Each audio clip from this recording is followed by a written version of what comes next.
Hello everyone, I'm Mr. Night Story, and welcome to tonight's journey toward peaceful sleep. If you're enjoying this content, I would be so grateful if you could take a moment to like this video. I'd also love to hear from you.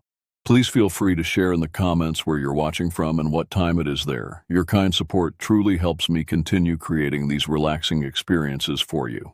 Now please make yourself comfortable as we gently begin tonight's journey to restful sleep. The oppressive heat that July afternoon in 2018 felt like a living thing, pressing against my skin with malicious intent. At 28, I thought I knew the mountains around Salt Lake City well enough, but Marcus and I had chosen an unfamiliar trail that snaked through dense undergrowth about 15 miles northeast of the city. The vegetation clawed at our hiking clothes with persistent hunger, thorns catching fabric and skin alike as we pushed deeper into territory that felt increasingly hostile. Sweat stung my eyes as we finally stumbled into a small clearing where towering firs created an ominous canopy overhead. The air hung thick and stagnant, carrying scents of decay and something else I couldn't identify, something that made my throat tighten involuntarily. What immediately drew my attention, however, were the trees themselves. Several massive trunks leaned against each other in an unnatural formation, their bark scarred and stripped in places that suggested deliberate manipulation rather than natural growth patterns. Marcus wiped perspiration from his forehead and squinted at the bizarre arrangement. "Campers, maybe?" he suggested, but his voice carried doubt. "Some kind of shelter attempt?" I studied the formation more closely, noting how the largest logs formed almost perfect angles, their positioning too precise for random storm damage. Each trunk showed signs of being dragged or pushed, with deep gouges in the earth marking their movement. The sight triggered an uncomfortable sensation in my chest, as if my body recognized danger before my mind could process it. We had barely settled against some fallen logs to rest when the forest around us exploded with sound. The crash that shattered the afternoon silence wasn't the gentle rustle of wind through leaves or the snap of a single branch. This was violence. The sound of something massive forcing its way through dense vegetation with complete disregard for the obstacles in its path. Branches splintered with sharp cracks that echoed off the surrounding hills, followed by the heavy thud of disturbed earth. My head jerked toward the source of the commotion, adrenaline flooding my system as my eyes searched frantically through the shadows. Deep within the maze of overlapping branches and twisted undergrowth, movement caught my attention. Through the gloom, I glimpsed a form approximately 6 feet in height moving with purpose through the brush. Dark brown hair covered most of its visible form, with distinctive patches of lighter coloring around what appeared to be its midsection, then returning to darker tones along its lower extremities. The rational part of my mind scrambled for explanations. Perhaps another hiker wearing unusually heavy clothing, though the temperature made such attire impossible. Maybe a large animal, though no bear or elk moved with such deliberate bipedal motion. The figure navigated the dense undergrowth with unsettling ease, never stumbling or hesitating despite the challenging terrain.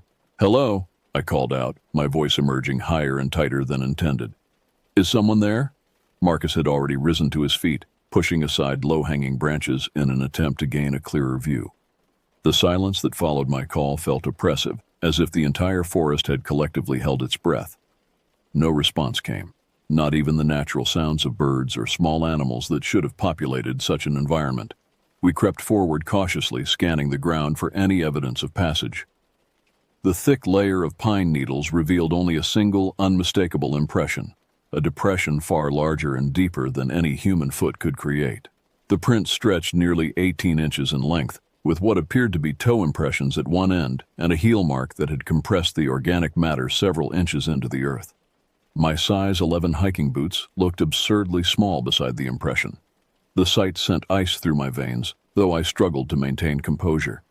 We strained our ears, hoping for additional sounds that might provide clues about whatever had created such a mark.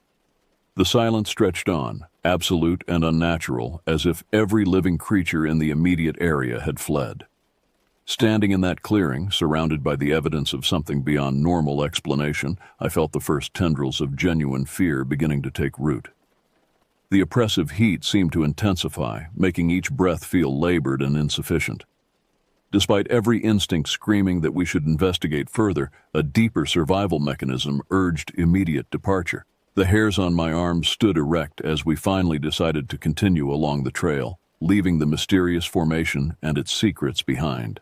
Every few steps I found myself glancing backward, half expecting to see that hairy figure emerge from the shadows.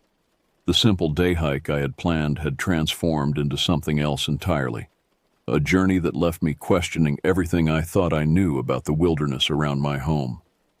Sleep proved elusive in the days following our encounter.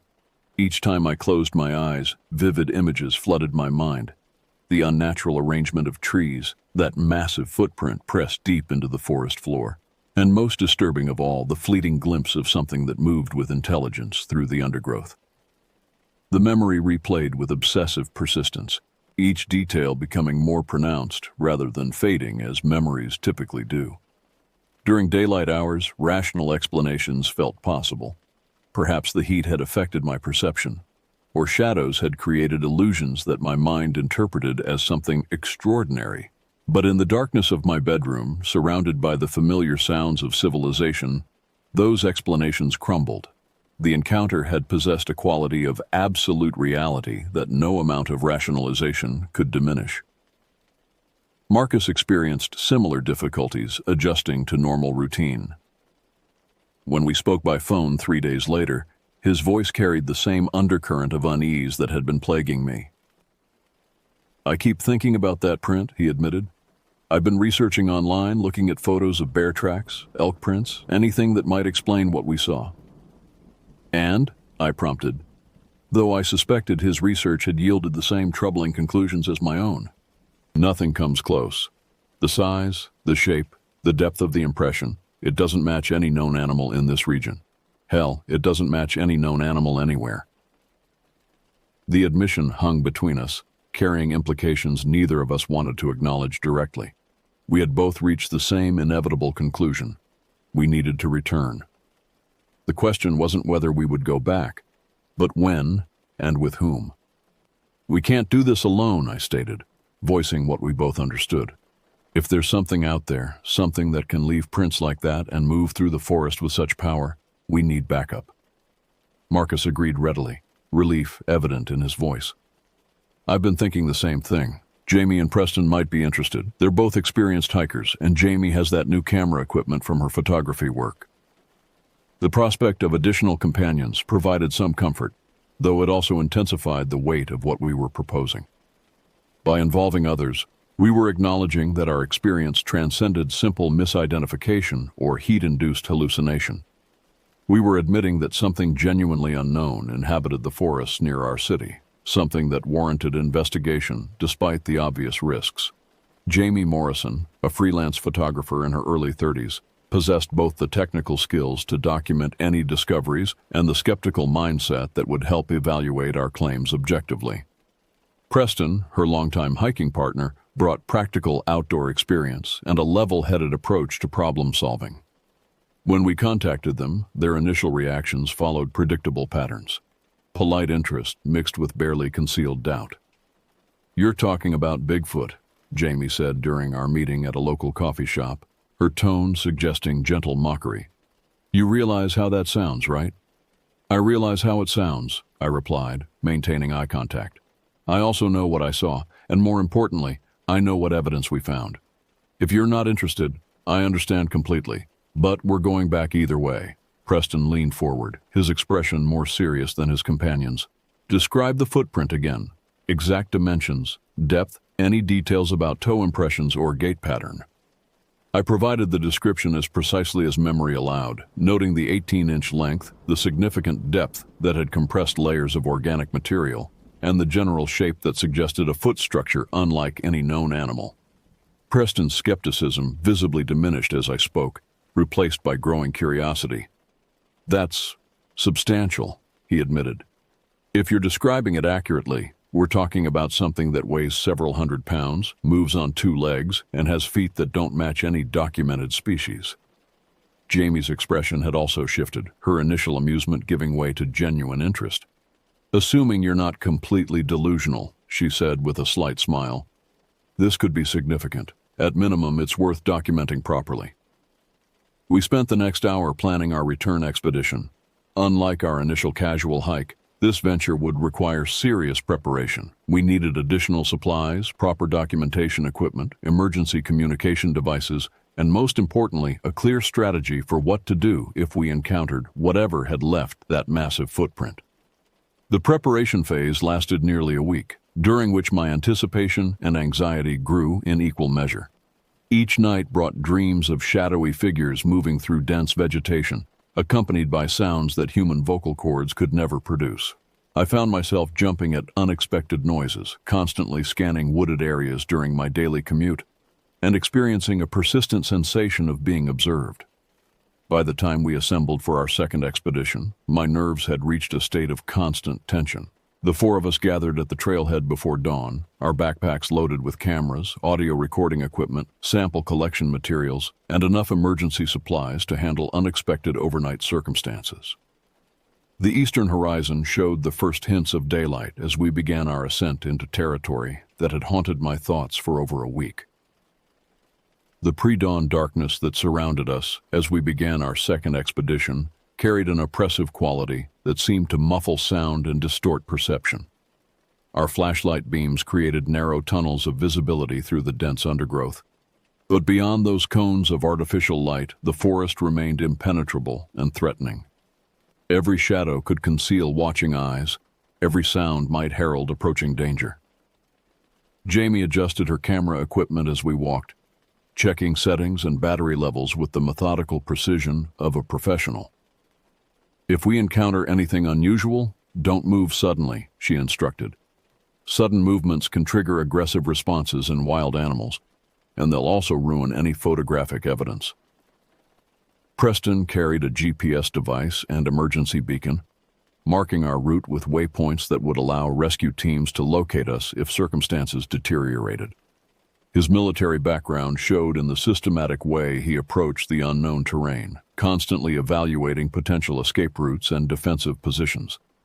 As daylight gradually penetrated the canopy above, the forest around us revealed details that I hadn't noticed during our first visit. Scratch marks scarred numerous tree trunks at heights that suggested something much larger than any known regional wildlife. The bark had been stripped away in parallel grooves, each mark appearing fresh despite the lack of sap bleeding from the wounds. "Look at these," Preston called out, kneeling beside a cluster of saplings that had been twisted and broken in a pattern that defied natural explanation. The young trees hadn't been snapped by wind or weather. Instead, they showed evidence of deliberate manipulation, bent and woven together in a configuration that served no obvious purpose. Marcus examined the damaged vegetation with growing unease. "This looks intentional, like something was marking territory or sending a message." The thought that we might be dealing with an intelligence capable of symbolic communication sent fresh adrenaline through my system. Animals marked territory through scent or simple scratches, but this displayed a level of complexity that suggested reasoning ability. If whatever inhabited this area possessed sufficient intelligence to create territorial markers, it might also possess the intelligence to perceive us as threats. We reached the clearing with the teepee-like formation of logs as the sun climbed higher, casting dappled light through the canopy. In daylight, the structure appeared even more unnatural than memory had suggested.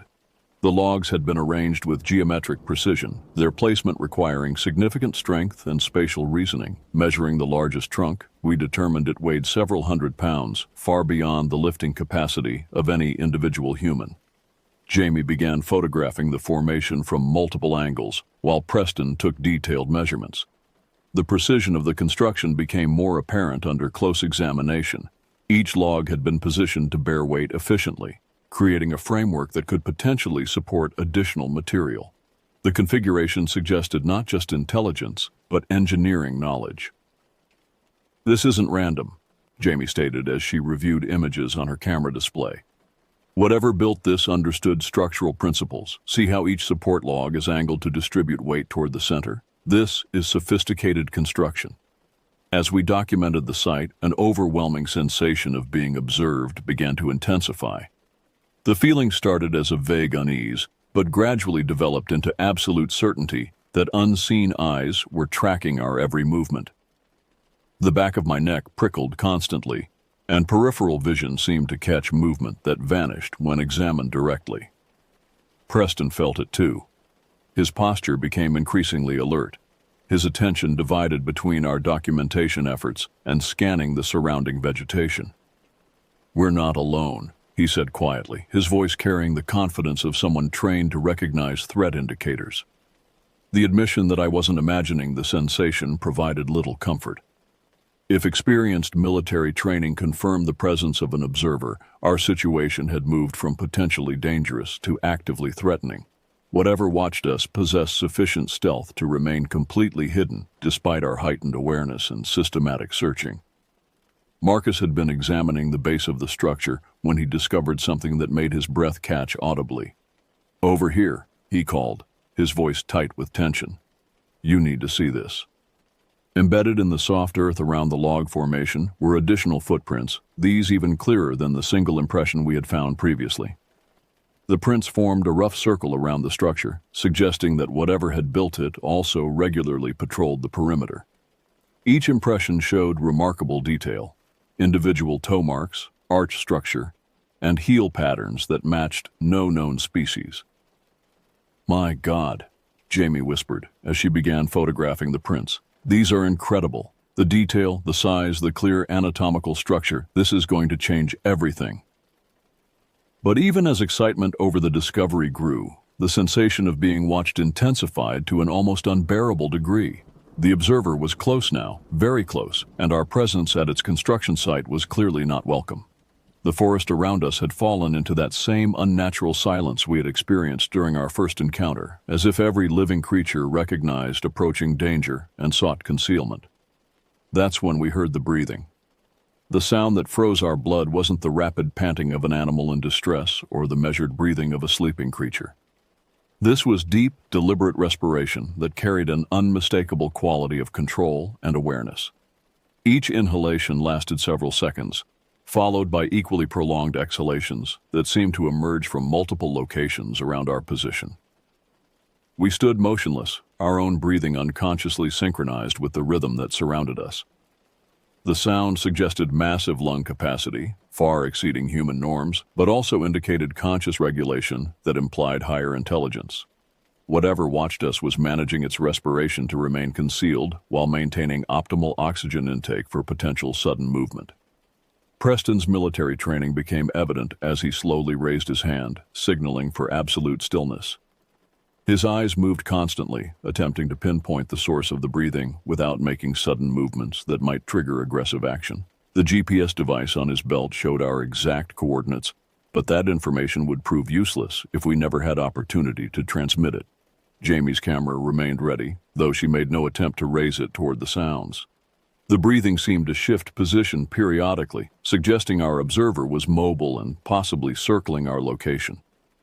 Each time the sound moved, it demonstrated remarkable stealth. No snapping branches, no rustling vegetation, just the barely audible displacement of air that indicated something very large moving with impossible quiet.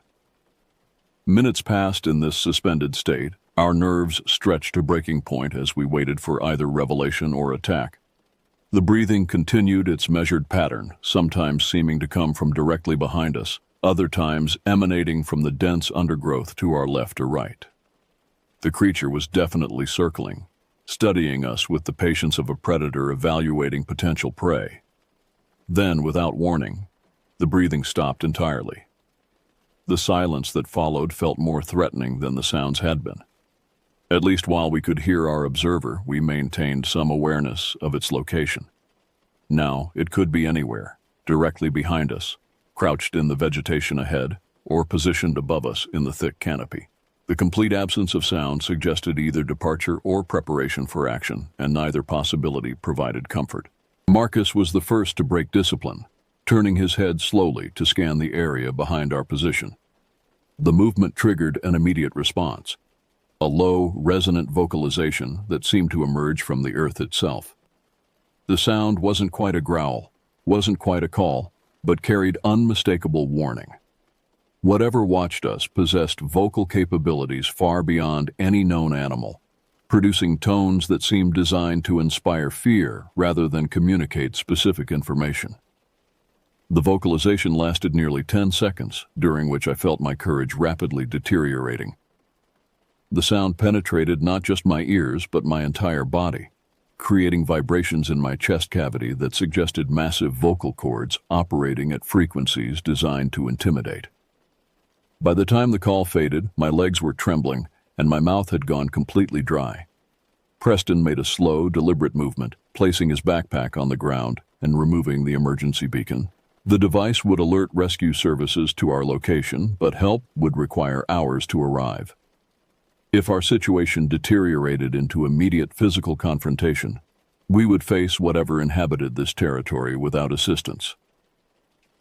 "We need to withdraw," he said quietly, his voice barely audible even in the profound silence. "Slowly, carefully, but we need to move away from this location." Jamie nodded agreement while securing her camera equipment. The photographs she had taken might prove invaluable for scientific analysis, but only if we survived to share them. Marcus began backing away from the log formation, his movements measured and non-threatening. As we began our careful retreat, additional signs of intelligence became apparent throughout the immediate area. Tree branches had been woven together at various heights, creating what appeared to be surveillance blinds that would allow concealed observation of the clearing. The construction showed sophisticated understanding of camouflage principles, using natural materials to create artificial concealment.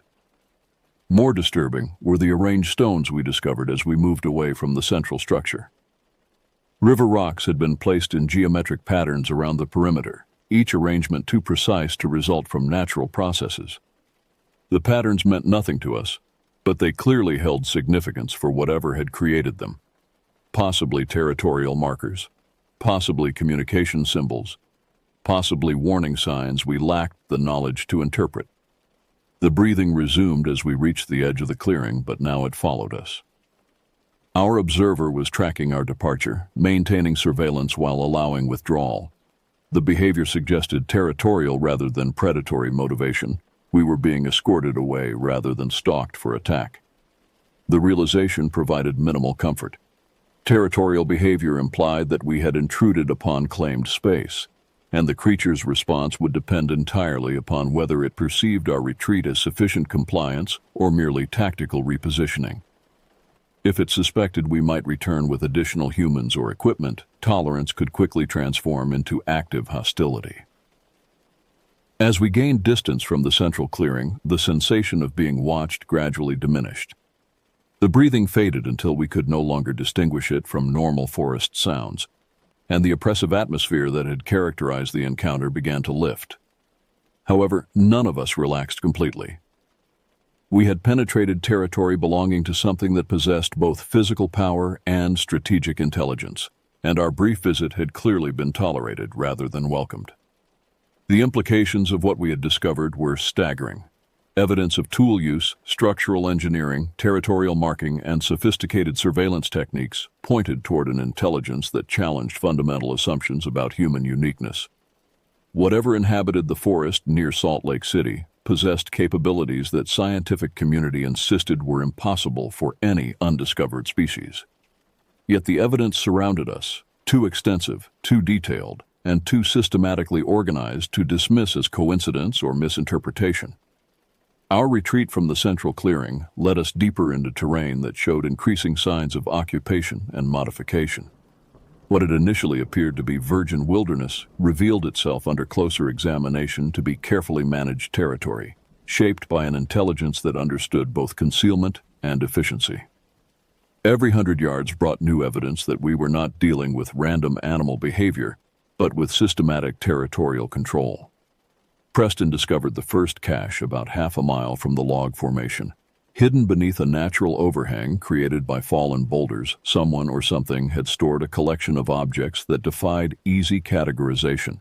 Smooth river stones arranged in precise geometric patterns surrounded a central pile of what appeared to be tools, sharp-edged rocks that had been deliberately chipped to create cutting implements, wooden stakes that had been stripped and pointed with obvious care.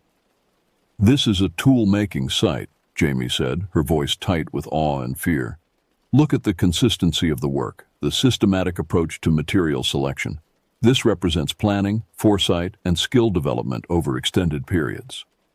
The tools showed evidence of regular use and maintenance. Cutting edges had been resharpened multiple times, wooden implements bore the smooth patina that comes from repeated handling, and the entire cache was organized with logical efficiency. Most unsettling was the freshness of the site. No dust accumulation, no weather damage, no signs of abandonment.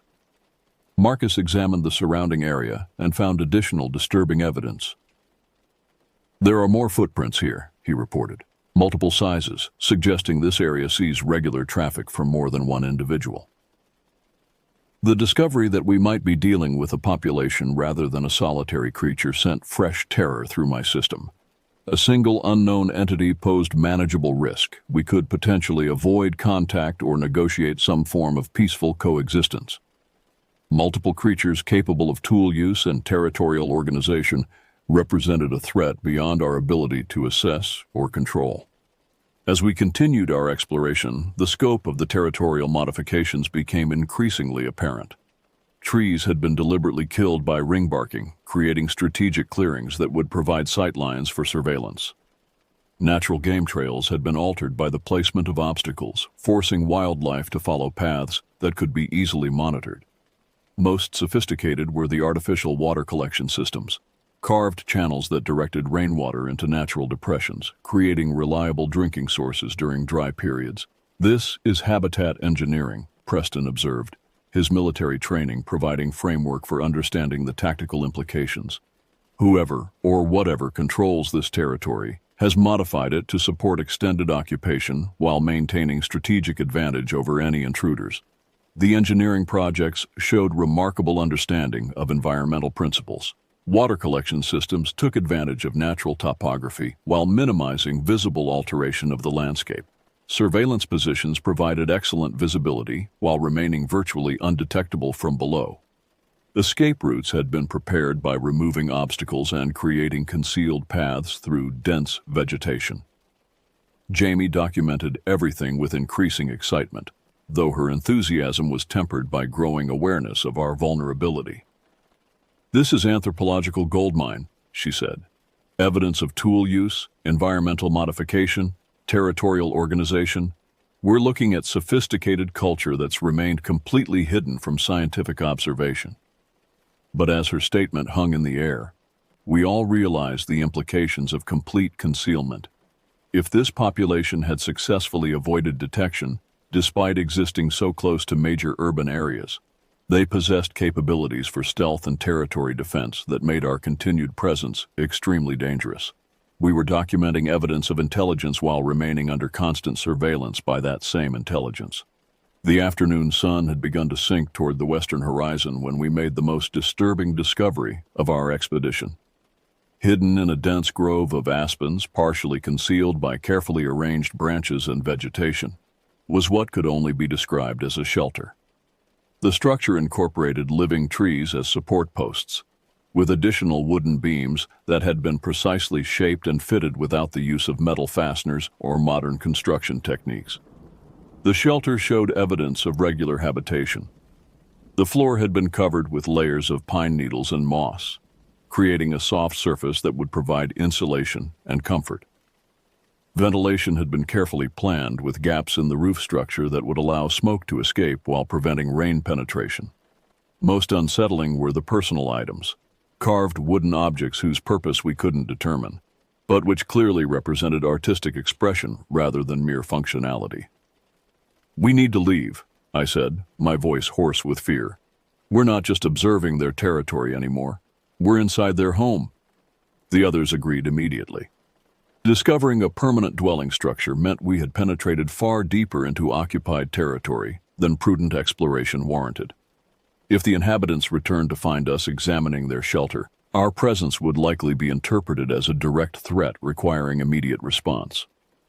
As we began our rapid withdrawal, the forest around us seemed to come alive with subtle sounds that suggested coordinated movement.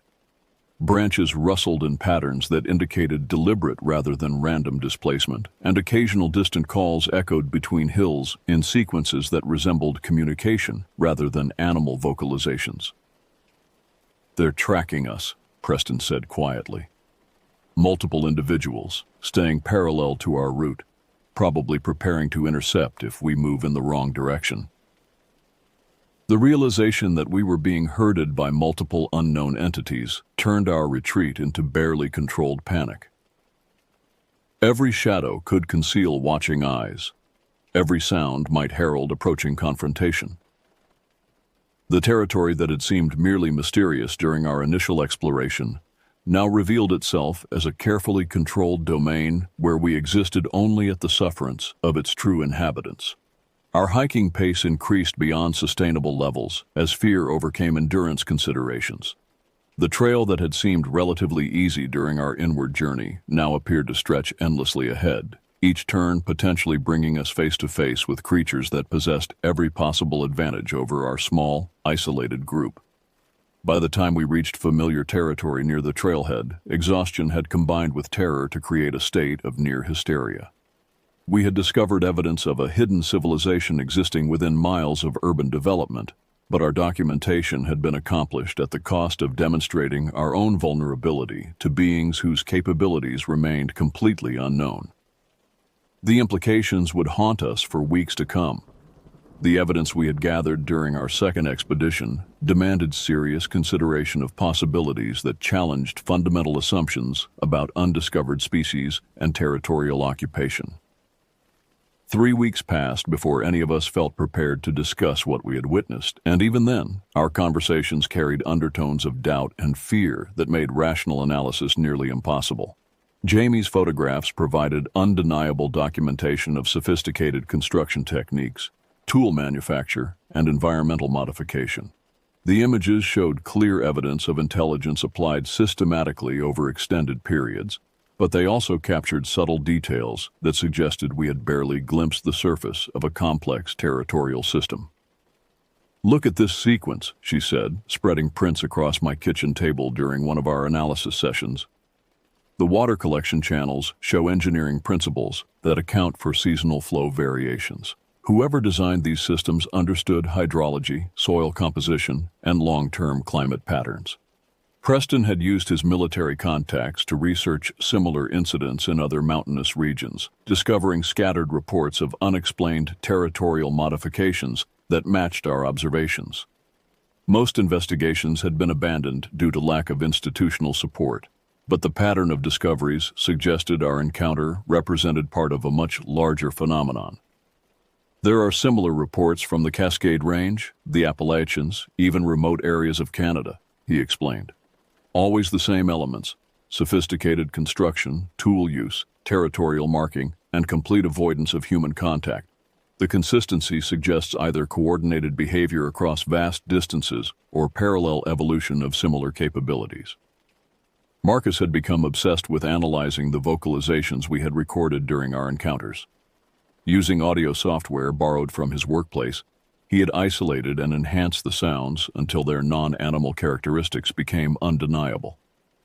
The vocal calls showed tonal complexity and duration patterns that implied language, rather than simple emotional expression.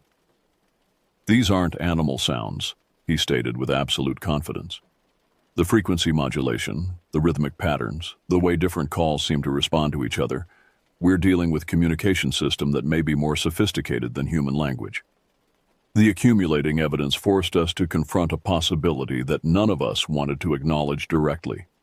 We had discovered proof of an undocumented intelligent species that had successfully concealed its existence for centuries. The implications were staggering from scientific, social, and personal perspectives. If such beings existed in sufficient numbers to maintain territorial control over significant areas, their continued concealment required capabilities that made human contact extremely dangerous. They had avoided detection through combination of intelligence, stealth, and presumably elimination of threats to their secrecy. Our repeated intrusions into their territory had likely identified us as precisely such a threat. "We have to go back," Jamie announced during our fourth analysis session. The evidence we've gathered is incredible, but it's not complete. We need direct contact, clear documentation of the beings themselves, proof that will convince the scientific community that we're dealing with something extraordinary. The proposal terrified me, though I recognized its inevitability. The partial evidence we had collected would be dismissed as elaborate hoax or misinterpretation unless supported by irrefutable proof of the creature's existence. But attempting direct contact carried risks that might prove fatal for all involved. Preston opposed the idea initially, his military training emphasizing the dangers of engaging unknown entities possessing superior territorial knowledge and physical capabilities. We're talking about approaching beings that have successfully avoided human contact for centuries, he argued. They've maintained that separation through intelligence, stealth, and probably violence when necessary. Forcing contact could trigger exactly the response they've worked so hard to prevent. But Jamie's determination proved infectious. The scientific significance of our discoveries outweighed personal safety considerations, at least in her perspective. This could be the most important anthropological discovery in human history, she insisted. We can't walk away because of theoretical dangers.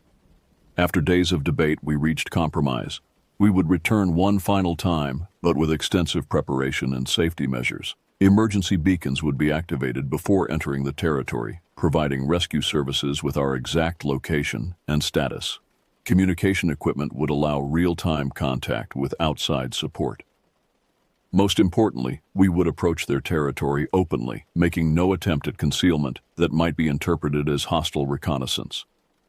The preparation phase lasted 2 weeks and included physical conditioning, equipment testing, and development of contingency plans for various scenarios.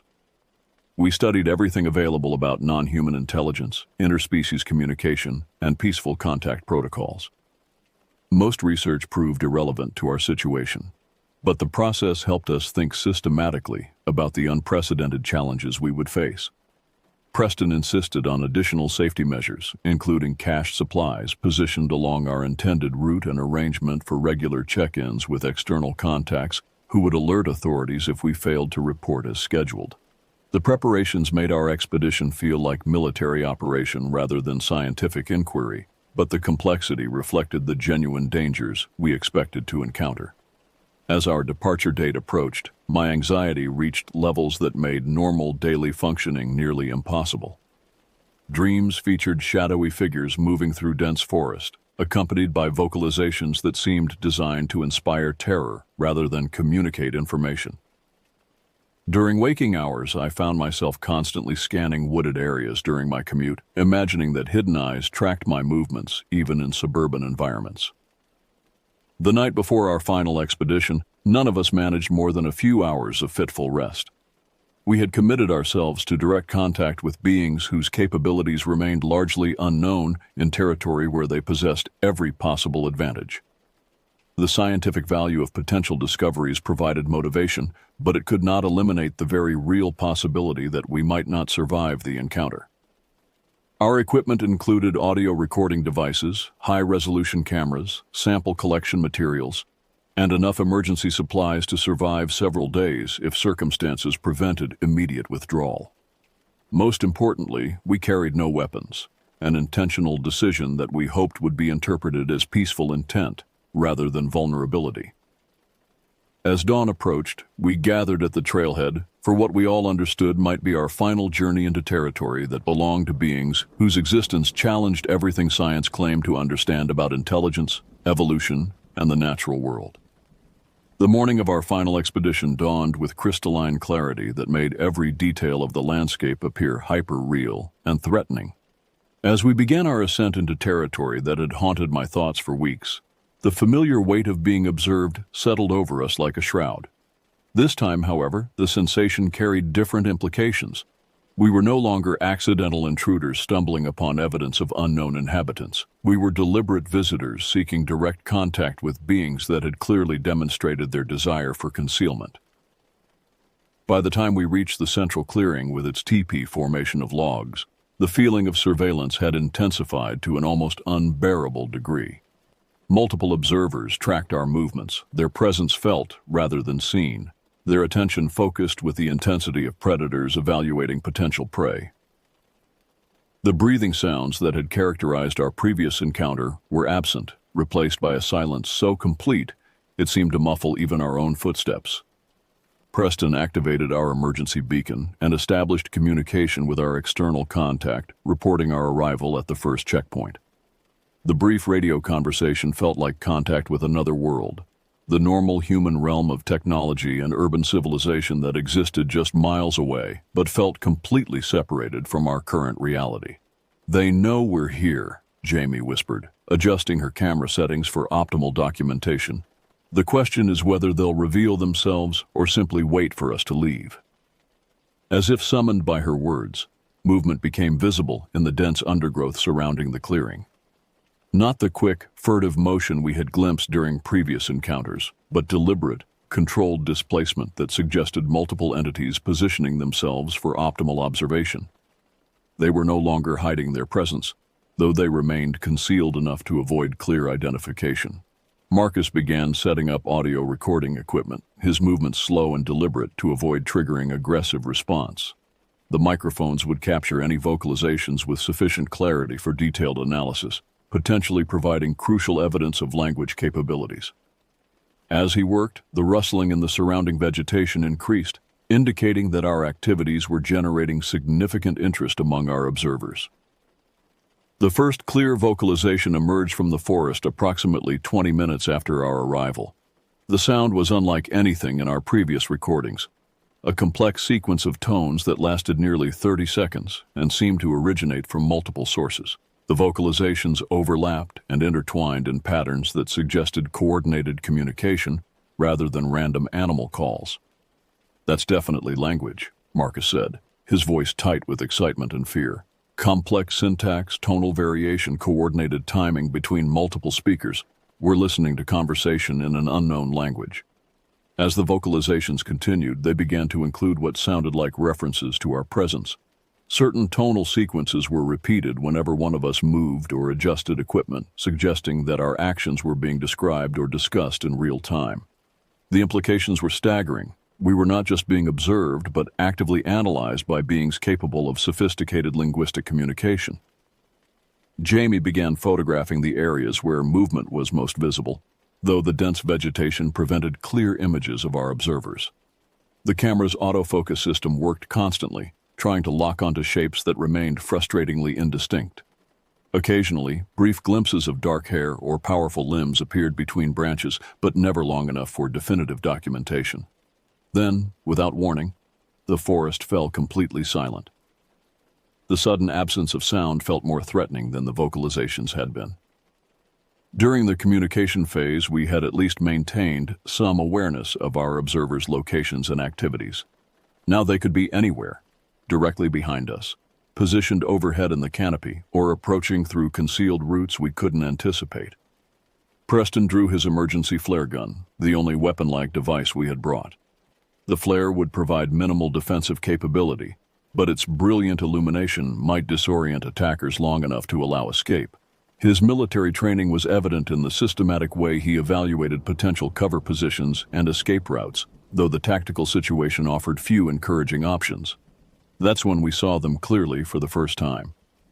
3 figures emerged from different positions around the clearing's perimeter, moving with coordinated precision that indicated both intelligence and strategic planning. Each stood approximately 7 feet in height, with powerful builds that suggested immense physical strength. Their bodies were covered in dark hair that showed lighter patches around the chest and shoulders, exactly matching the coloration patterns we had glimpsed during previous encounters. But their faces were what stopped our breath entirely. The features were unmistakably hominid, prominent brow ridges, deep-set eyes that showed obvious intelligence, facial structures that combined human and ape characteristics in ways that challenged biological categorization. They watched us with focused attention that left no doubt about their cognitive capabilities, their expressions showing curiosity mixed with obvious wariness. Jamie's camera clicked rapidly as she documented the encounter, though her hands shook with adrenaline that made focusing difficult. The being seemed aware of the photographic activity, but showed no obvious alarm, suggesting they understood the non-threatening nature of the equipment. The largest individual, positioned directly across the clearing from our location, began what could only be described as deliberate communication attempt. The vocalizations were directed specifically toward us, with tonal patterns and rhythmic structures that seemed designed to convey non-aggressive intent. The sounds were repeated with slight variations, as if the being was attempting to find frequencies or patterns we might understand. "It's trying to talk to us," Marcus whispered, his voice barely audible. Actual communication attempt, not just territorial warning or threat display. I found myself fighting every instinct that screamed for immediate retreat. The beings were close enough to reach us in seconds if they chose aggressive action, but their body language suggested curiosity rather than hostility. This was first contact with an unknown intelligent species, and our response would likely determine whether future interactions remained possible. Slowly, carefully, I raised my hands in what I hoped was a universal gesture of peaceful intent. The largest being tilted its head slightly, studying the gesture with obvious interest.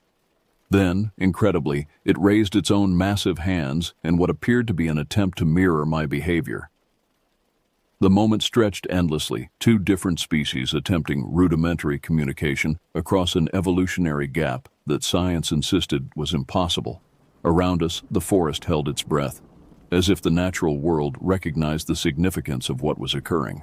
Then, as suddenly as they had appeared, the beings began to withdraw. Their retreat was coordinated and controlled, with each individual backing away while maintaining visual contact with our group. Within minutes, they had vanished into the dense undergrowth, leaving us standing in the clearing with racing hearts and the profound realization that everything we thought we knew about human uniqueness had just been shattered. The silence that followed the being's withdrawal felt different from any quiet I had ever experienced. It carried the weight of revelation, the profound understanding that our small group had just participated in an event that would reshape human understanding of intelligence, evolution, and our place in the natural world. We stood motionless for several minutes, processing what had occurred while scanning the forest for any indication that our observers remained nearby. Jamie's hands trembled as she reviewed the images captured during the encounter. The camera display showed clear, unmistakable documentation of the beings, their faces, their coordinated movements, their obvious intelligence expressed through body language and vocalization patterns. The evidence was irrefutable, yet so extraordinary that accepting its implications required fundamental revision of scientific assumptions. "These photographs will change everything," she said, her voice barely above a whisper. "Clear evidence of an unknown hominid species, demonstrating tool use, language capabilities, and sophisticated territorial organization. The anthropological community won't know how to process this." Marcus reviewed audio recordings with growing excitement, isolating vocal sequences that showed unmistakable linguistic structure. The beings had demonstrated syntax, tonal variation, and coordinated communication that met every definition of language. More significantly, their attempt at communication with us suggested cognitive flexibility and cultural sophistication far beyond any known animal capabilities. "We're looking at evidence of a parallel evolutionary path," he explained. "A hominid species that developed intelligence independently of human lineage, possibly over hundreds of thousands of years. Their successful concealment suggests capabilities that may exceed human technological advantages in specific environmental contexts." Preston maintained tactical alertness while we analyzed our documentation, his military training emphasizing the continued dangers of our situation. Despite the apparently peaceful nature of our encounter, we remained in territory controlled by beings whose full capabilities remained unknown.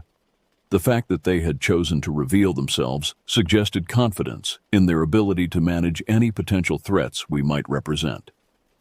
"We need to consider the implications of what just happened," he said. "These beings have maintained secrecy for centuries, possibly millennia. Our documentation provides proof of their existence, but it also represents the end of their isolation. Once this evidence becomes public, their territory will be invaded by researchers, government agencies, and curiosity seekers. We may have just destroyed the very thing we sought to study." The ethical dimensions of our discovery created moral complexity none of us had anticipated. Scientific evidence demanded publication and peer review, but revealing the being's existence would inevitably lead to their territory being overrun by human activity. They had clearly chosen concealment as their survival strategy, and our documentation threatened to eliminate that option permanently. As we began our withdrawal from the territory, I found myself grappling with questions that had no clear answers. Did we have the right to expose beings who had successfully avoided human contact for so long? What would happen to their culture, their territorial integrity, their very survival once scientific and governmental institutions became aware of their existence? The return journey passed in contemplative silence, each of us processing the magnitude of what we had experienced. The evidence we carried would establish our credibility and potentially launch new fields of scientific inquiry, but it would also irrevocably alter the lives of beings who had never consented to such exposure. By the time we reached the trailhead parking area, afternoon shadows were lengthening across the asphalt. The familiar sight of automobiles and paved roads felt surreal after hours in territory that belonged to another species entirely. We were returning to human civilization with proof that intelligence had evolved along multiple paths, that our planet harbored conscious beings whose existence challenged fundamental assumptions about human uniqueness. Over the following weeks, we engaged in extensive debate about how to present our discoveries. Jamie's photographs and Marcus's audio recordings provided documentation that would convince any objective analysis, but we recognized that public revelation would create consequences extending far beyond scientific recognition. Ultimately, we decided to approach a select group of anthropologists and wildlife biologists, sharing our evidence under strict confidentiality agreements that would allow scientific evaluation while protecting the being's territorial security. The response was immediate and profound. Leading researchers confirmed that our documentation represented evidence of an unknown hominid species with capabilities that exceeded theoretical models for non-human intelligence. Dr. Patricia Hendricks, a primatologist from the University of Utah, spent 3 days analyzing our materials before delivering her assessment. What you've documented appears to be a relic hominid population that survived the evolutionary bottlenecks that led to human dominance, she explained. Their tool use, territorial organization, and linguistic capabilities suggest cognitive development parallel to early human societies, but adapted for complete concealment rather than technological advancement. The scientific community's excitement was matched by growing pressure for public disclosure and expanded research programs.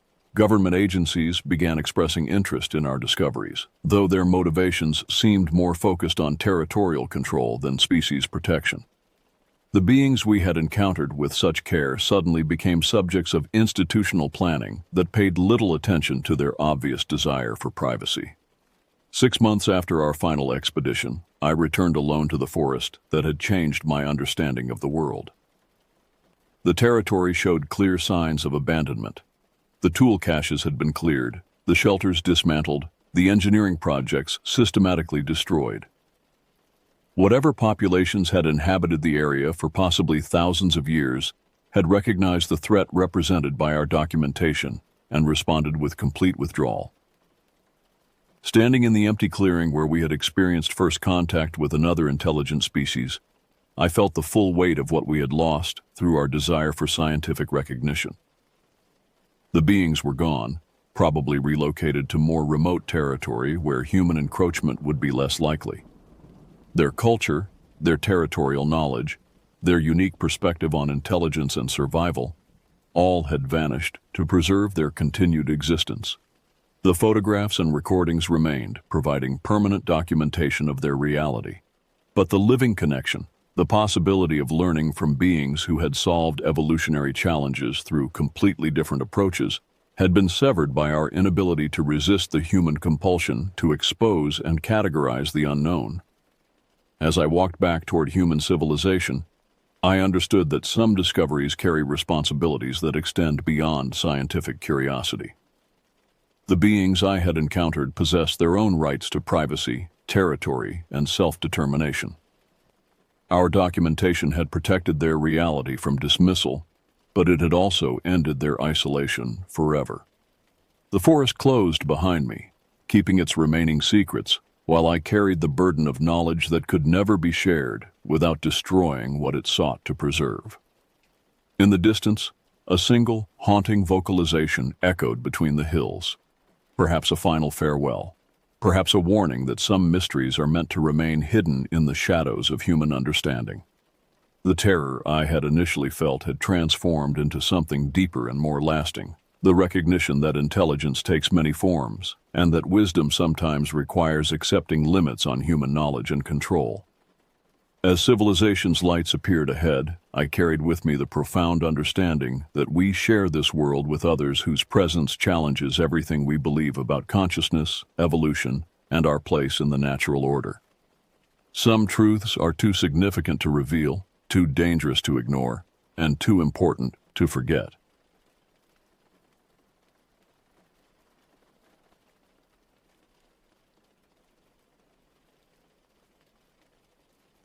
I grew up on a stretch of land tucked behind Rattlesnake Ridge, an expanse of farmland and forest that stretched farther than my young eyes could measure.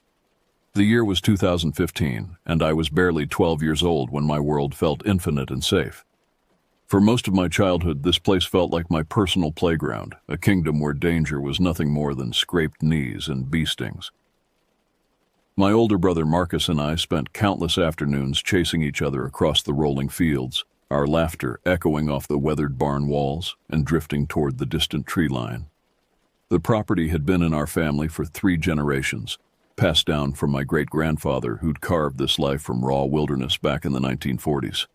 Every acre held memories, every trail bore the footprints of our ancestors.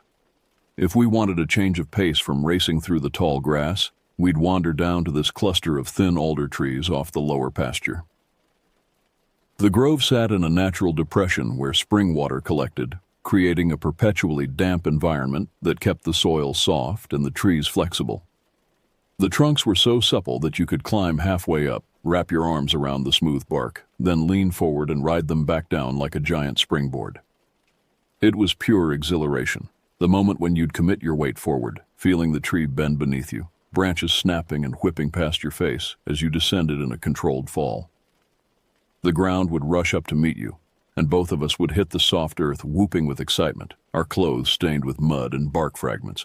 We'd spend hours perfecting our technique, seeing who could ride the tallest tree or execute the most dramatic dismount. That was our world back then, wide open, full of life and possibility, bounded only by the fence lines our father had built and maintained. The cattle grazed peacefully in the upper fields, their gentle lowing a constant soundtrack to our adventures. Our mother would call us in for dinner from the kitchen window, her voice carrying easily across the open space. Everything felt secure, predictable, wonderfully ordinary.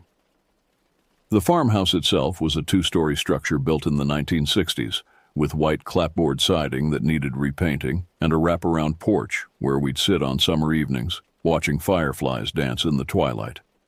My bedroom was on the 2nd floor, facing east toward the road that wound down through the lower pasture.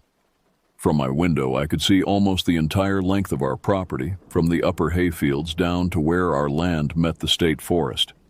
Those early years were painted in golden hues of safety and routine. Chores were manageable adventures, feeding the chickens, collecting eggs, helping Dad repair fence posts. The rhythm of farm life felt eternal, as if nothing could ever disturb the peaceful cycle of seasons that governed our existence. I believed then that I knew every inch of our land, every tree and rock and hidden stream. How wrong I was. One autumn day in late October 2015, everything changed. I remember the bite of the crisp air against my exposed skin, the way my breath formed small clouds as we hiked the gentle slope toward our favorite bendy alders. The leaves had turned brilliant shades of yellow and orange, creating a canopy of fire above our heads. The hint of damp moss and decomposing vegetation filled our nostrils, that distinctive smell of autumn in the Pacific Northwest.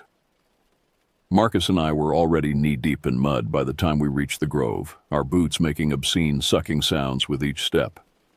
We were eager for the adrenaline rush we got from swaying to the ground on those flexible trunks.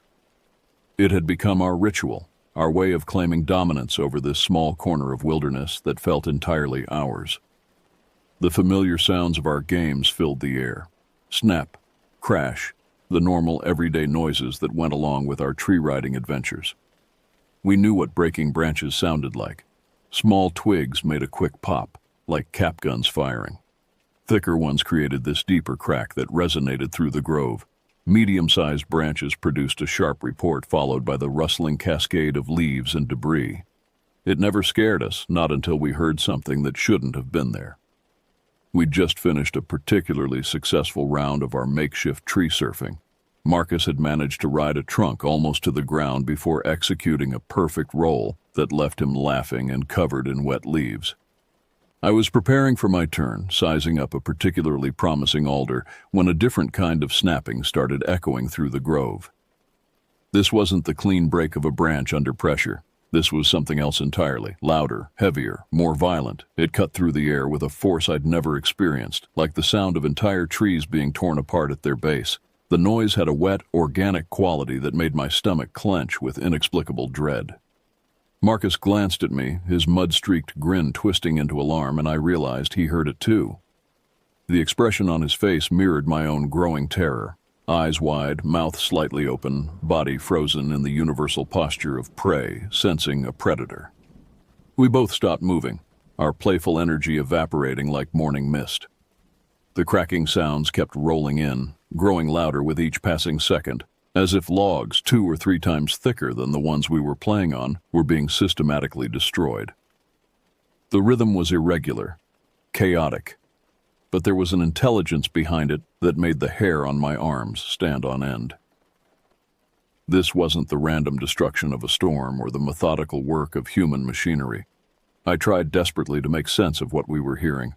We knew the rumble of bulldozers and tractors. Our dad worked those machines all the time, and their engines had a distinctive mechanical growl. But this was different, more primal, like some massive presence was crushing mature trunks underfoot, splintering them like matchsticks as it moved through the forest. The worst part was we couldn't see the source of the noise. The trees formed a wall of leafy shadows around us, and beyond that, everything felt eerily dim despite the afternoon light. The normal sounds of the forest, bird calls, rustling leaves, the distant lowing of cattle, had stopped completely, as if every living thing was holding its breath. Then, as suddenly as it had begun, it all stopped. Not gradually, not with a final crack that tapered off into silence. 1 second the grove was filled with the sound of destruction. The next, it was dead quiet. The absence of sound was almost more terrifying than the noise itself. We were left standing there with our breath coming in ragged gasps, our heads craned upward, scanning the alders for a glimpse of whatever was out there. The silence pressed against my eardrums like a physical weight. My heart hammered against my ribs so hard I was sure Marcus could hear it. A cold prickle of dread coiled in my gut, spreading outward like poison through my bloodstream. The land we knew so well, the grove that had been our sanctuary, suddenly felt strange and unwelcoming. The familiar trees seemed to loom over us with menace, their shadows taking on sinister shapes that shifted and moved in my peripheral vision. I wanted to run, but my legs felt like they were made of concrete. Every instinct screamed at me to flee, to get away from this place as fast as possible, but terror had frozen me in place. Marcus was equally paralyzed, his face pale beneath the streaks of mud, his hands trembling as he gripped the trunk of the nearest alder. The air itself felt different now, charged with malevolence. What had been a cool autumn day now seemed oppressively heavy, as if the atmosphere was pressing down on us with the weight of something unnatural. The smell of decomposing leaves took on a more sinister quality, reminding me of death and decay, rather than the natural cycle of seasons. Marcus started to whisper something, maybe to tell me we should head back to the house, when the most terrifying sound I'd ever heard ripped through the silence. It was a roar, but not like anything I'd heard before. Not a bear, not a cougar, not any animal I could identify.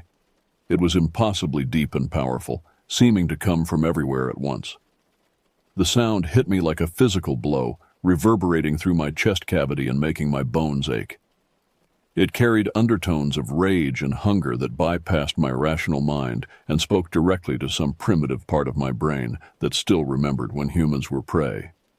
Every hair on my neck and arms prickled as if I'd been struck by lightning. The roar seemed to go on forever, building in intensity until I thought my eardrums might burst. It was so powerful I could feel it in my feet, vibrating up through the ground and into my bones. Birds exploded from the trees around us, their panicked cries adding to the chaos as they fled in all directions. When it finally ended, the silence that followed was even more oppressive than before. My ears were ringing and I realized I was hyperventilating. Marcus had gone completely white, his eyes wide with primal terror. We both understood without speaking that we had just heard something that shouldn't exist. My legs seemed to move on their own, stumbling backward away from the tree line where the sound had originated. Marcus was right beside me, muttering words under his breath that I couldn't make out. Prayers, maybe, or just the kind of mindless verbal noise people make when their minds can't process what they've experienced. We didn't linger to see if the creature, if that's what it was, would step into view. The thought of actually seeing whatever had made that sound was more terrifying than our current ignorance. We tore up that slope, sliding on loose gravel and patches of wet leaves, nearly colliding with each other in our haste to escape.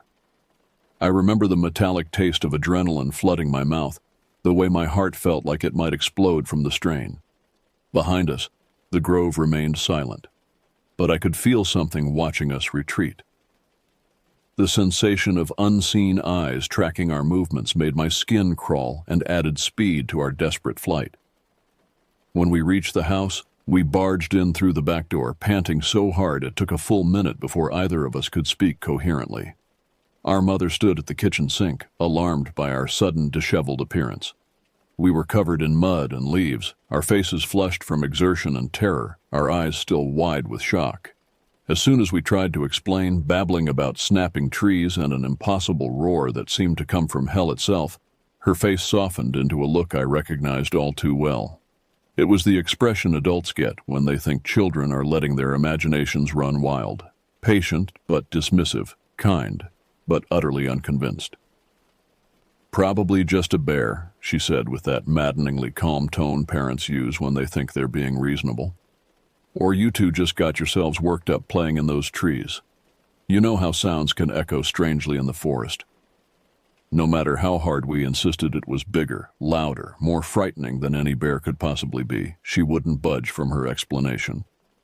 We tried to describe the systematic destruction of trees, the inhuman quality of the roar, the way every other sound in the forest had stopped as if nature itself was cowering in fear. But the more details we provided, the more she seemed convinced we were embellishing a simple wildlife encounter. "Bears can be quite loud when they're establishing territory," she said, turning back to her dishes, as if the matter was settled. "Especially this time of year when they're preparing for winter. I'm sure it seems scary, but there's nothing out there that poses any real danger." She told us to clean off our muddy shoes and go about our day, dismissing our terror as if it were nothing more than a scraped knee that needed a Band-Aid. The casual way she brushed off our experience made me feel small and helpless. How could she not understand that something fundamental had changed? How could she act as if the world was still the same safe place it had been that morning? That night, I could barely settle into my bed. The familiar creaks and groans of the old house, sounds that had always been comforting, now seemed ominous. Every time I closed my eyes, my thoughts wandered back to the moment that relentless crashing fell silent, and how that unearthly roar seemed to rip through the very fabric of reality. The lower pasture, the place that had once felt like our personal amusement park, now felt like a different realm altogether, a place where unknown things prowled and hunted. I wanted desperately to forget it, to chalk it up to an overactive imagination like my mother had suggested, but I couldn't push it from my mind. Sleep, when it finally came, was fitful and full of nightmares.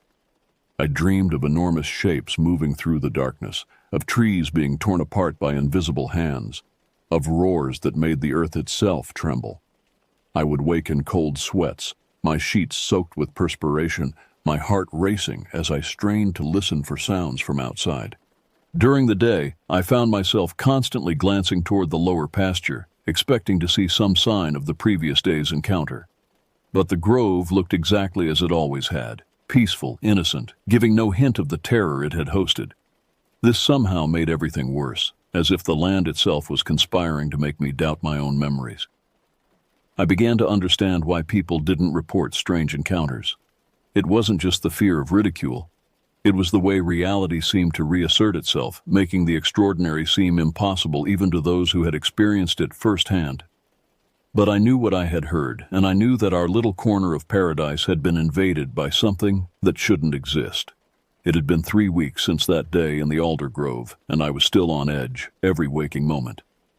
During daylight hours, I managed to keep most of the worry tucked away in the back of my mind, buried under schoolwork and chores, and the desperate attempt to maintain some semblance of normalcy. But once the sun dipped below the ridgeline, painting the sky in shades of orange and purple, all bets were off. Night became my enemy. Every snapping twig outside my bedroom window turned my thoughts back to whatever had roared at us from the depths of the grove. The familiar sounds of the farm, cattle lowing, the barn door creaking in the wind, the distant hoot of an owl, all took on sinister undertones. I would lie in bed, rigid with tension, parsing every noise for signs of danger. My parents noticed how tense I became each time I had to walk down to the barn for evening chores. They offered no real comfort beyond their continued insistence that we had simply encountered a confused bear. Their rational explanations felt like betrayals, as if they were choosing deliberate blindness over the safety of their own children. One evening in mid-November, exhaustion finally got the better of me. I'd spent hours chasing down a stray calf that had somehow gotten through a gap in the fence, and the physical exertion had drained me completely. I remember collapsing onto my bed still half-dressed, my muscles aching from the effort, drifting in and out of that twilight state between waking and sleeping. The old flip clock on my nightstand cast its faint green glow across the room, the numbers changing with soft mechanical clicks that usually helped lull me to sleep. Outside, November wind rattled the windows in their frames, and bare tree branches scraped against the house with sounds like fingernails on wood. It must have been nearly 2 a.m. when I stirred, my bladder finally overriding my exhaustion.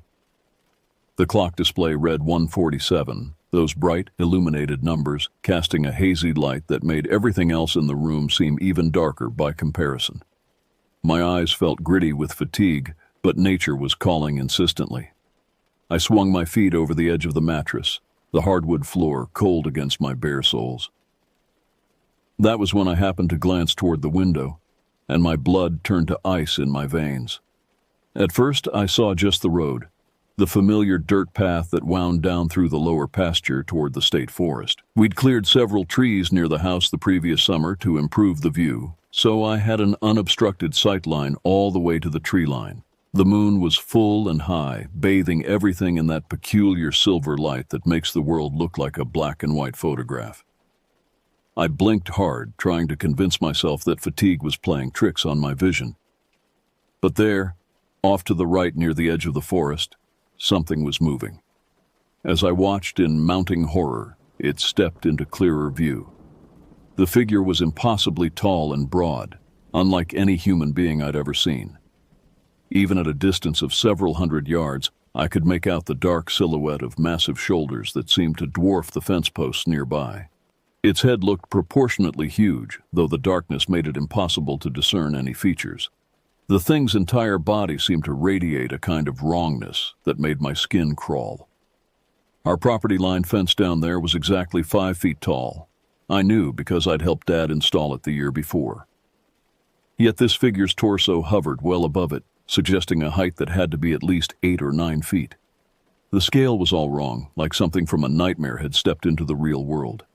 I froze in terror, my bare feet glued to the floor, watching as the thing took 2 enormous strides across the dirt road. That's how I knew beyond any doubt that it wasn't human. No person could cross that 20-foot span so quickly, especially not while maintaining such an unsettling grace.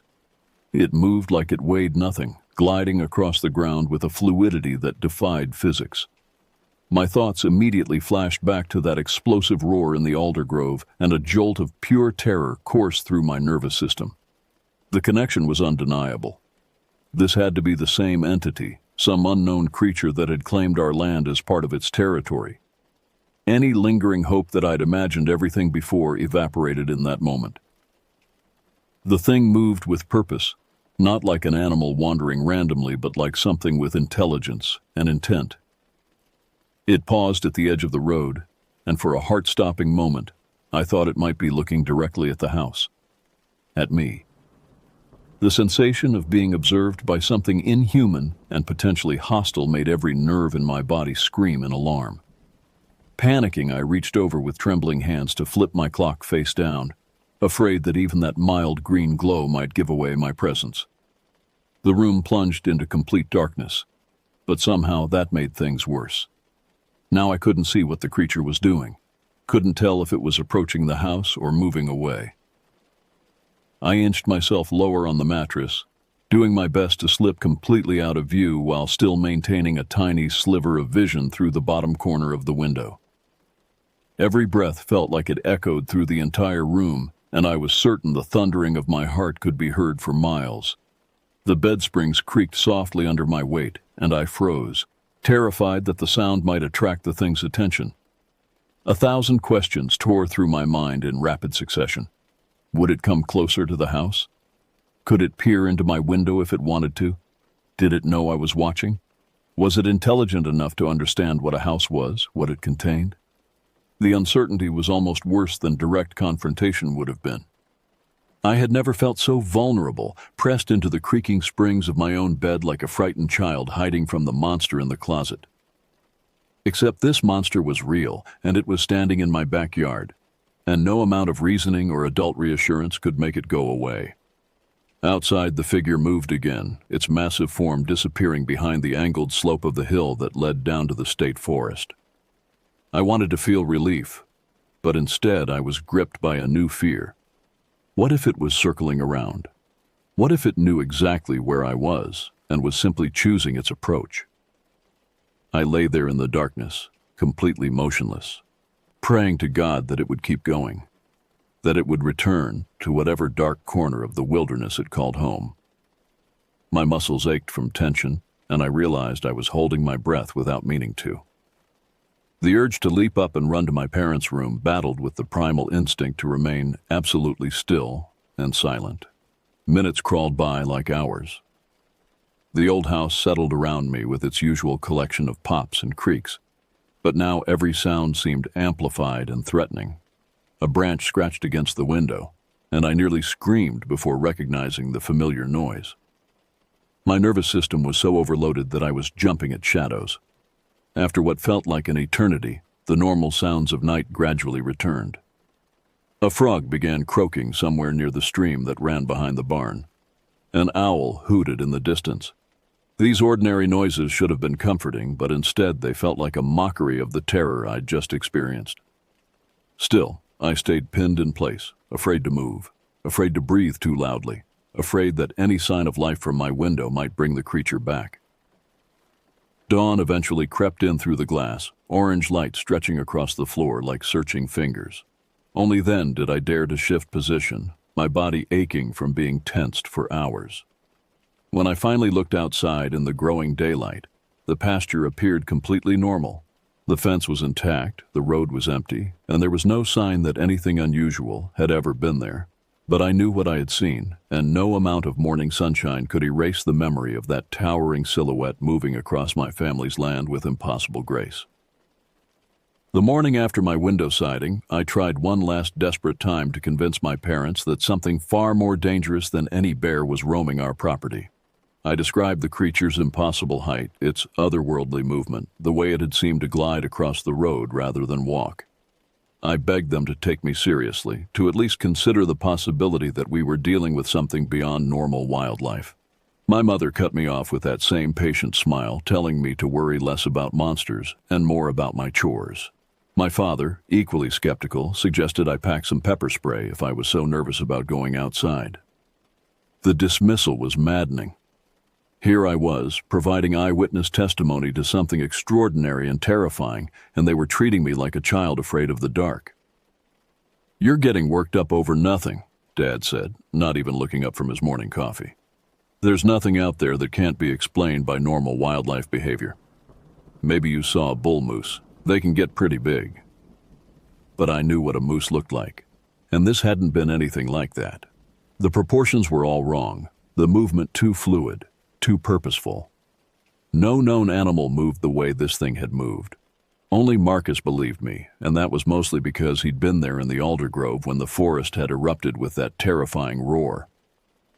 Even then, I sensed a flicker of doubt in his eyes, like he wondered if maybe I was exaggerating the nighttime sighting to match the trauma of our earlier encounter.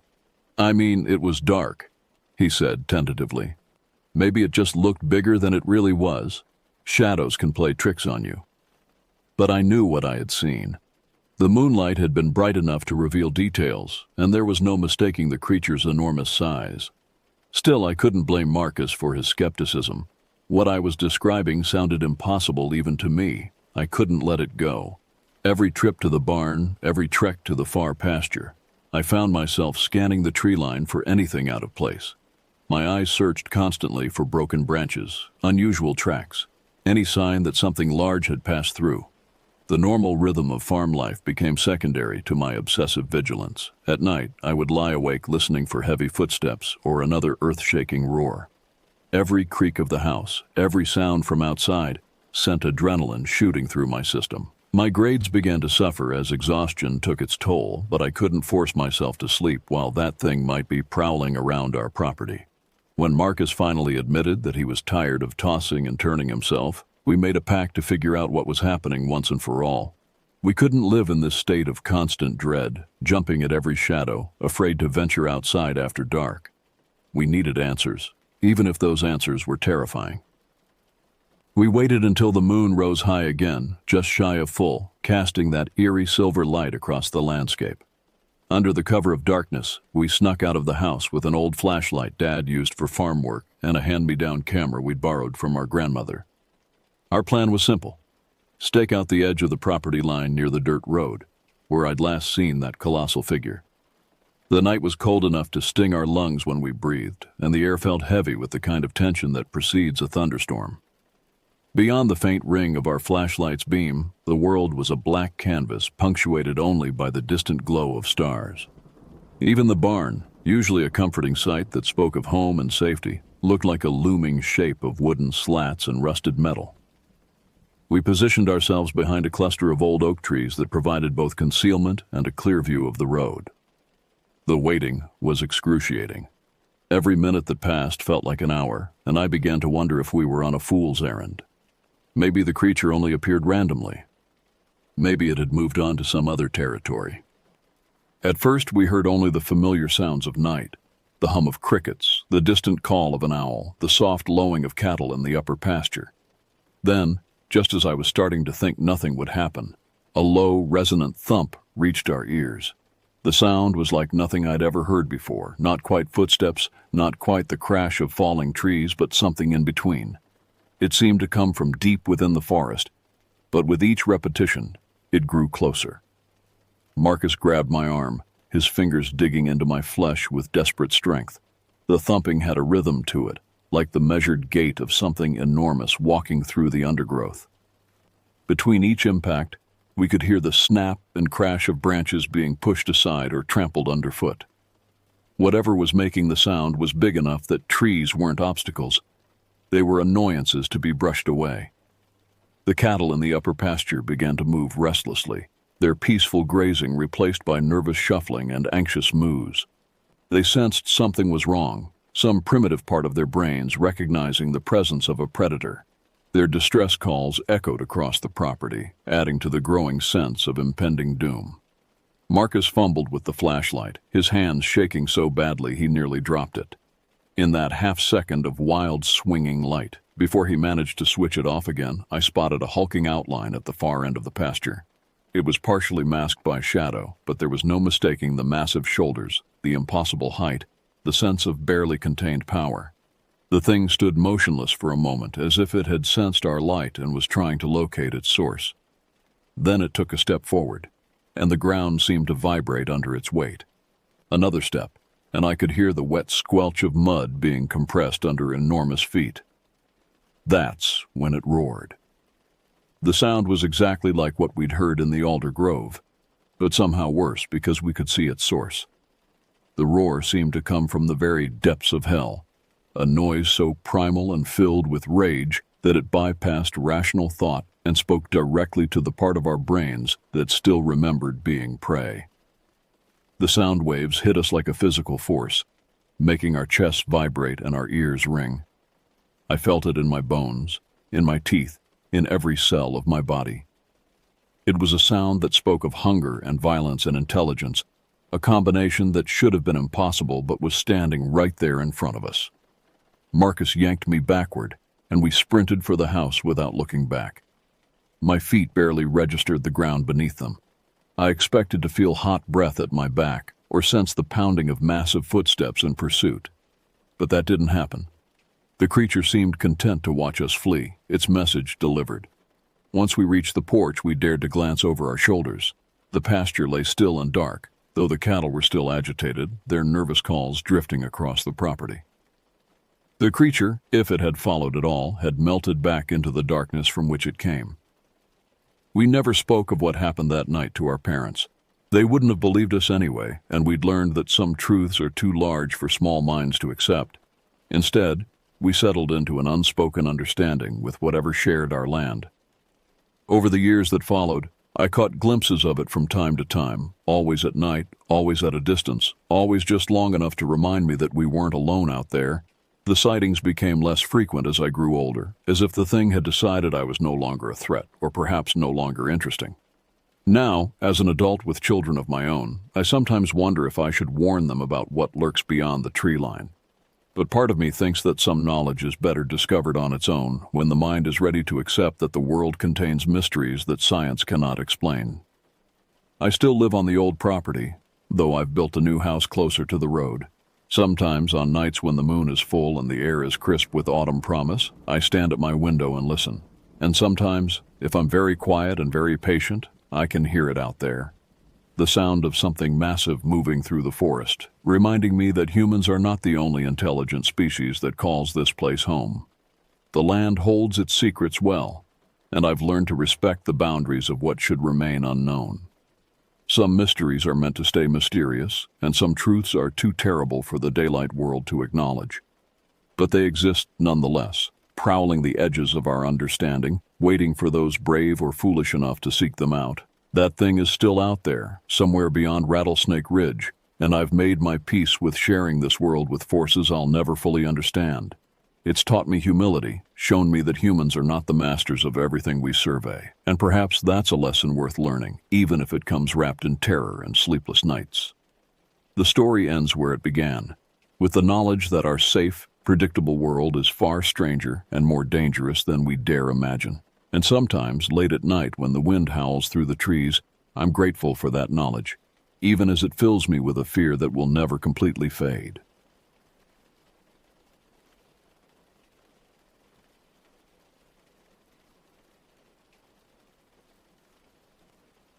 The dust kicked up behind my truck as I drove down the familiar gravel road, each bump and rut stirring memories I'd spent years trying to forget. Fall had painted the Ozark Mountains in brilliant shades of red and gold, but I barely noticed the beauty. My mind was fixed on what waited at the end of this road. My grandparents' cabin, empty now for 3 years since their passing. I'm Marcus Wheeler, born and raised in Springfield, Missouri. But these mountains had always been my second home.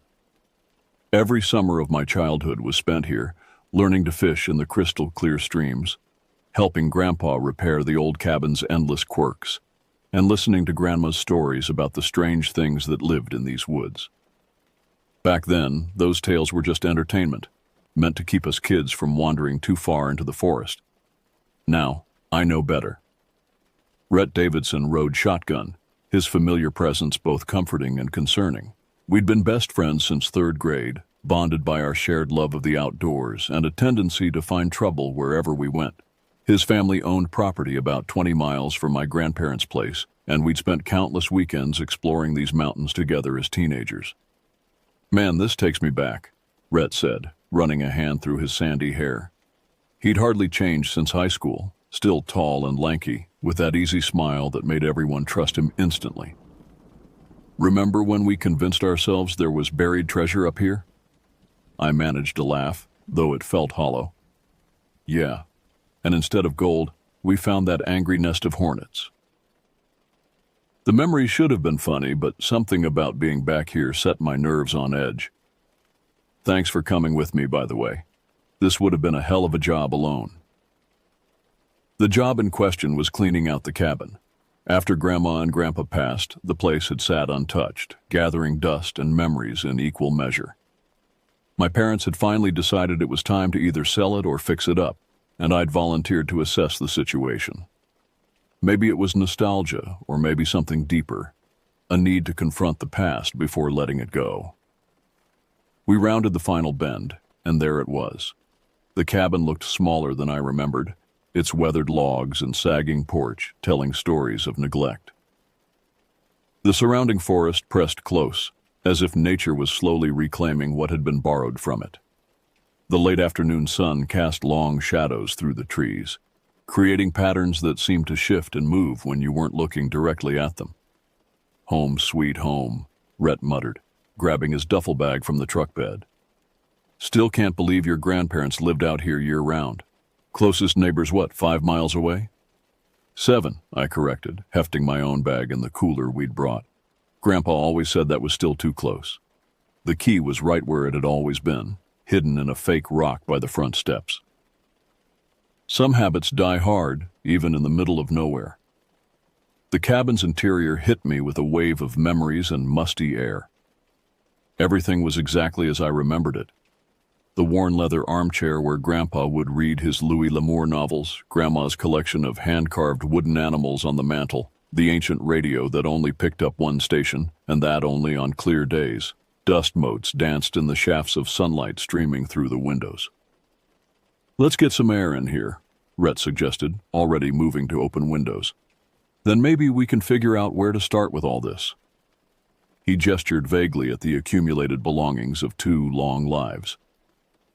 We spent the rest of the afternoon taking inventory, sorting through boxes and furniture, making piles for keeping, donating, and trash. It was emotionally exhausting work, each item unearthed carrying its own weight of memories. By the time the sun started to set, we'd barely made a dent. "Think we should head into town for some food?" Rhett asked, wiping dust from his hands. "I saw a diner on the way in." The suggestion was welcome. We'd worked through lunch, and the idea of cooking in the cabin's ancient kitchen didn't appeal. The drive into town was quiet, both of us lost in our own thoughts.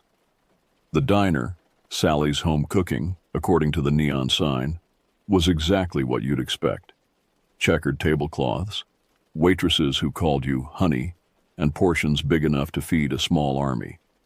It wasn't until we were heading back, bellies full of chicken fried steak and apple pie, that things started to feel off. The sun had set completely, leaving only our headlights to cut through the darkness. The forest seemed different at night, more alive somehow. The shadows between the trees were deeper, more purposeful. That's when Rhett heard it first. "Did you hear that?" he asked, suddenly alert. His hand reached to lower the radio's volume. I was about to brush it off when it came again. A howl, but not like any coyote or wolf I'd ever heard. It was deeper, almost guttural, with an edge that made my skin crawl. We were almost back to the cabin, the headlights sweeping across the front yard as we pulled up. And there, just at the edge of the light's reach, we saw them. Eyes. 2 reflective points in the darkness, set too high off the ground to be any normal animal. They held us in their gaze for what felt like an eternity, unblinking and unnaturally bright. "That's not a coyote," Rhett whispered, his voice tight with tension. No, it wasn't. Whatever stood watching us from the tree line was much larger, its silhouette suggesting a massive, hunched form. A low growl rolled across the yard, deep enough that I could feel it in my chest. Then, with a movement that seemed too fluid for its size, the creature melted back into the darkness. We practically ran into the cabin, checking and double-checking the locks on doors and windows. The night suddenly felt very long and very, very dark. "What the hell was that?" Rhett asked, peering through a window into the blackness outside. "I've never seen anything that big in these woods." I didn't answer immediately, my mind racing back to Grandma's stories. She'd told tales of things that lived in these mountains, things that weren't supposed to exist. I'd always assumed they were just stories meant to keep kids close to home after dark. Now I wasn't so sure. Maybe we should head back to Springfield, I suggested, trying to keep my voice steady. Come back when we have more daylight to work with. But Rhett shook his head. We're already here, and we've got work to do. Besides, whatever it was, it's probably just curious. Animals usually avoid people, right? I wanted to believe him. We both did. But as we settled in for the night, neither of us quite able to sleep. I couldn't shake the feeling that we'd stumbled into something ancient and dangerous, something that had been waiting in these woods for a very long time. We didn't know it then, but that was just the beginning. The real horror was still to come, waiting in the shadows of the next day's fading light. And by the time we realized what we were dealing with, it would be far too late to run. Morning brought a false sense of security. Sunlight streamed through the windows, birds chirped in the surrounding trees, and last night's encounter seemed almost dreamlike. Almost. We found the tracks in the soft earth around the cabin, massive prints that defied explanation. They were vaguely canine in shape, but far too large, with strange elongations in the toe marks that suggested claws longer than any wolf's should be. And there was something else, something that made my blood run cold. They showed signs of a bipedal gait. "This isn't right," Rhett muttered, crouching to examine one of the clearer prints. "No wolf walks like this. And look at the depth. Whatever made these has to weigh hundreds of pounds." I wanted to dismiss it, to find some rational explanation that would let us get back to our task of cleaning out the cabin. But those prints told a story that couldn't be ignored. Something had been circling the cabin last night, testing our defenses, studying us. We tried to focus on our work, hauling boxes and sorting through years of accumulated possessions. But there was a tension in the air now, a weight that made every shadow seem threatening. We kept checking the windows, starting at every unexpected sound. The day passed slowly, each hour bringing us closer to sunset. Neither of us wanted to acknowledge it, but we both knew what was coming. As the light began to fade, we built a fire in the pit outside, hoping the flames would keep whatever was out there at bay. "We should be armed," I said finally, breaking the uneasy silence. "I've got my hunting rifle in the truck." Rhett nodded, his usual easygoing demeanor replaced by something harder, more focused. "I brought mine too. Never go into the backwoods without it." We were cooking steaks over the fire when it returned. This time there was no mistaking what we saw. The creature emerged from the tree line with a deliberate slowness, as if it wanted us to get a good look at it. It stood nearly 8 feet tall, its form a nightmarish blend of wolf and human. Dirty white fur covered its muscled frame, matted in places with what looked horribly like dried blood. Its face was the worst part. Too long to be human, too expressive to be animal. And those eyes, burning with an intelligence that spoke of something far more than mere bestial hunger. The creature's growl shattered the evening silence. Our guns were in the truck, just 30 yards away, but it might as well have been 30 miles. The beast stood between us and any hope of reaching them. "Inside," I hissed, backing slowly toward the cabin. "Move slow." Rhett's face had gone pale, his eyes fixed on the monster. "Marcus," he whispered, "if that thing charges." He didn't need to finish the thought. We both knew our chances of making it to the cabin were slim. The creature seemed to sense our fear, its lips pulling back in what could almost be called a smile, revealing rows of yellowed fangs. We made it about halfway to the door when it moved. The speed was impossible. One moment it was at the tree line, the next it was barely 10 feet away. Rhett stumbled backwards, losing his balance. I reached for him, but it was too late. The creature lunged, covering the remaining distance in a single bound. Its claws raked across Rhett's legs as he tried to scramble away, drawing a scream that would haunt my nightmares for years to come. Blood sprayed across the dirt as the beast's teeth found his shoulder, tearing through flesh and muscle with horrific efficiency. "Rhett!" I screamed, desperation overwhelming fear. I grabbed a burning branch from the fire and hurled it at the creature. It connected, singing its matted fur and drawing an inhuman shriek of rage. The monster released Rhett, turning its attention to me. Those eyes burned with something beyond animal fury now. There was calculation there, and a terrible intelligence that spoke of deliberate malice. Rhett lay on the ground, blood pooling beneath him, his breathing shallow and ragged. Our eyes met for a brief moment, and I saw something in his gaze that broke my heart. Understanding. He knew what I had to do. The creature began moving toward me with predatory grace, forcing me to back away from my injured friend. My mind raced, evaluating options that all seemed equally hopeless. The truck was still too far, the cabin barely closer. I had seconds to make a decision that would haunt me forever. I ran. The sound of my feet pounding against the earth was drowned out by the creature's roar of triumph behind me. I didn't look back. Couldn't look back. The truck's keys were in my pocket, my hands already fumbling for them as I sprinted across the yard. I made it to the driver's side door just as I heard the creature's claws scraping against metal behind me. The engine roared to life, and I slammed the truck into reverse, then drive, tires spinning in the dirt before finding purchase.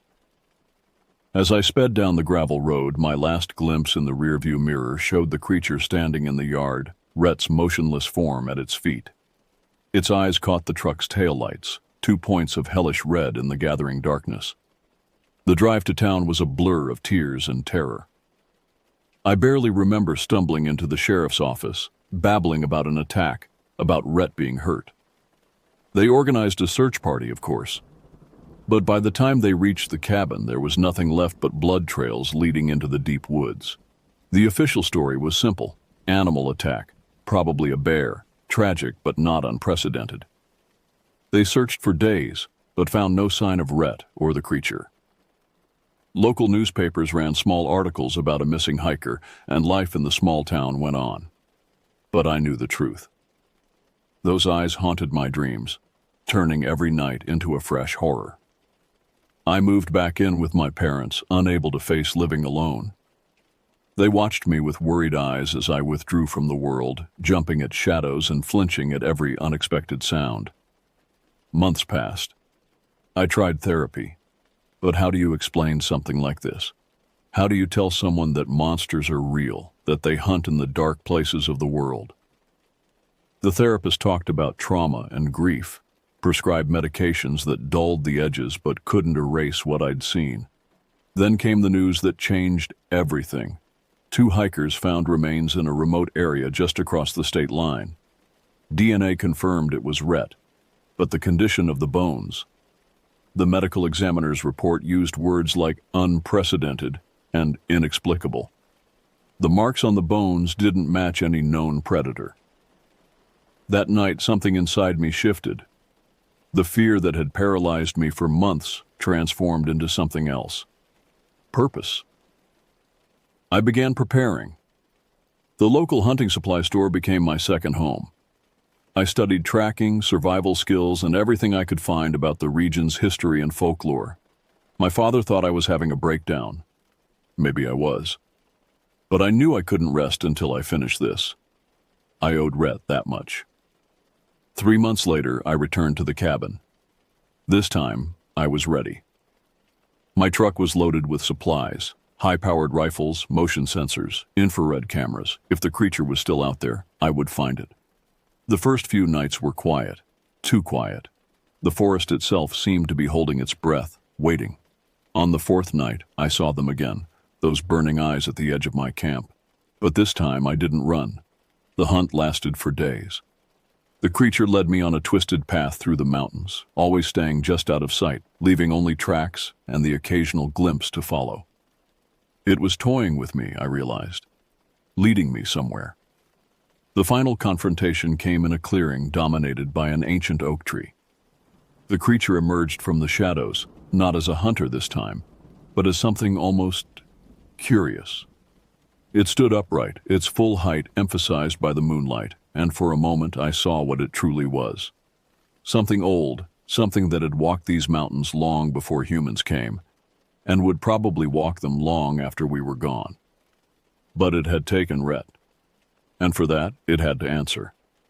The fight was brief, but brutal. My first shot caught it in the shoulder, drawing a screech that shook leaves from the trees. It charged. moving faster than anything that size should be able to move. But I was ready this time. 3 more shots, center mass, and the creature stumbled. As it lay there, bleeding out under the moon's cold light, those eyes met mine one last time. There was something almost like respect in them now, mixed with its dying rage. Then the light faded, and it was just another body in the woods. I buried it deep, marking the spot with stones and a pattern I'd found in my grandfather's old journals. Then I burned sage and said the words he'd written down, just in case. Some things shouldn't be left to chance. They call it the Ozark Stalker now. The story has become something of a local legend, whispered around campfires and debated on cryptozoology forums. Most people treat it as just another tall tale, another mystery to add to the mountain's long history of unexplained events. I sold the cabin. Couldn't bear to keep it, knowing what had happened there. But I still dream about those woods, about eyes burning in the darkness. Sometimes I dream about Rhett too. In these dreams he's at peace, somehow understanding why things happened the way they did. I've never told the full story until now. Most nights I can almost convince myself it was all a terrible nightmare. But then I'll hear a wolf howl in the distance, or catch movement in the corner of my eye, and I'll remember. There are things in this world that defy explanation. Things that live in the spaces between what we know and what we fear. And sometimes, on cold nights when the wind howls through the trees, I wonder if that creature was really the last of its kind.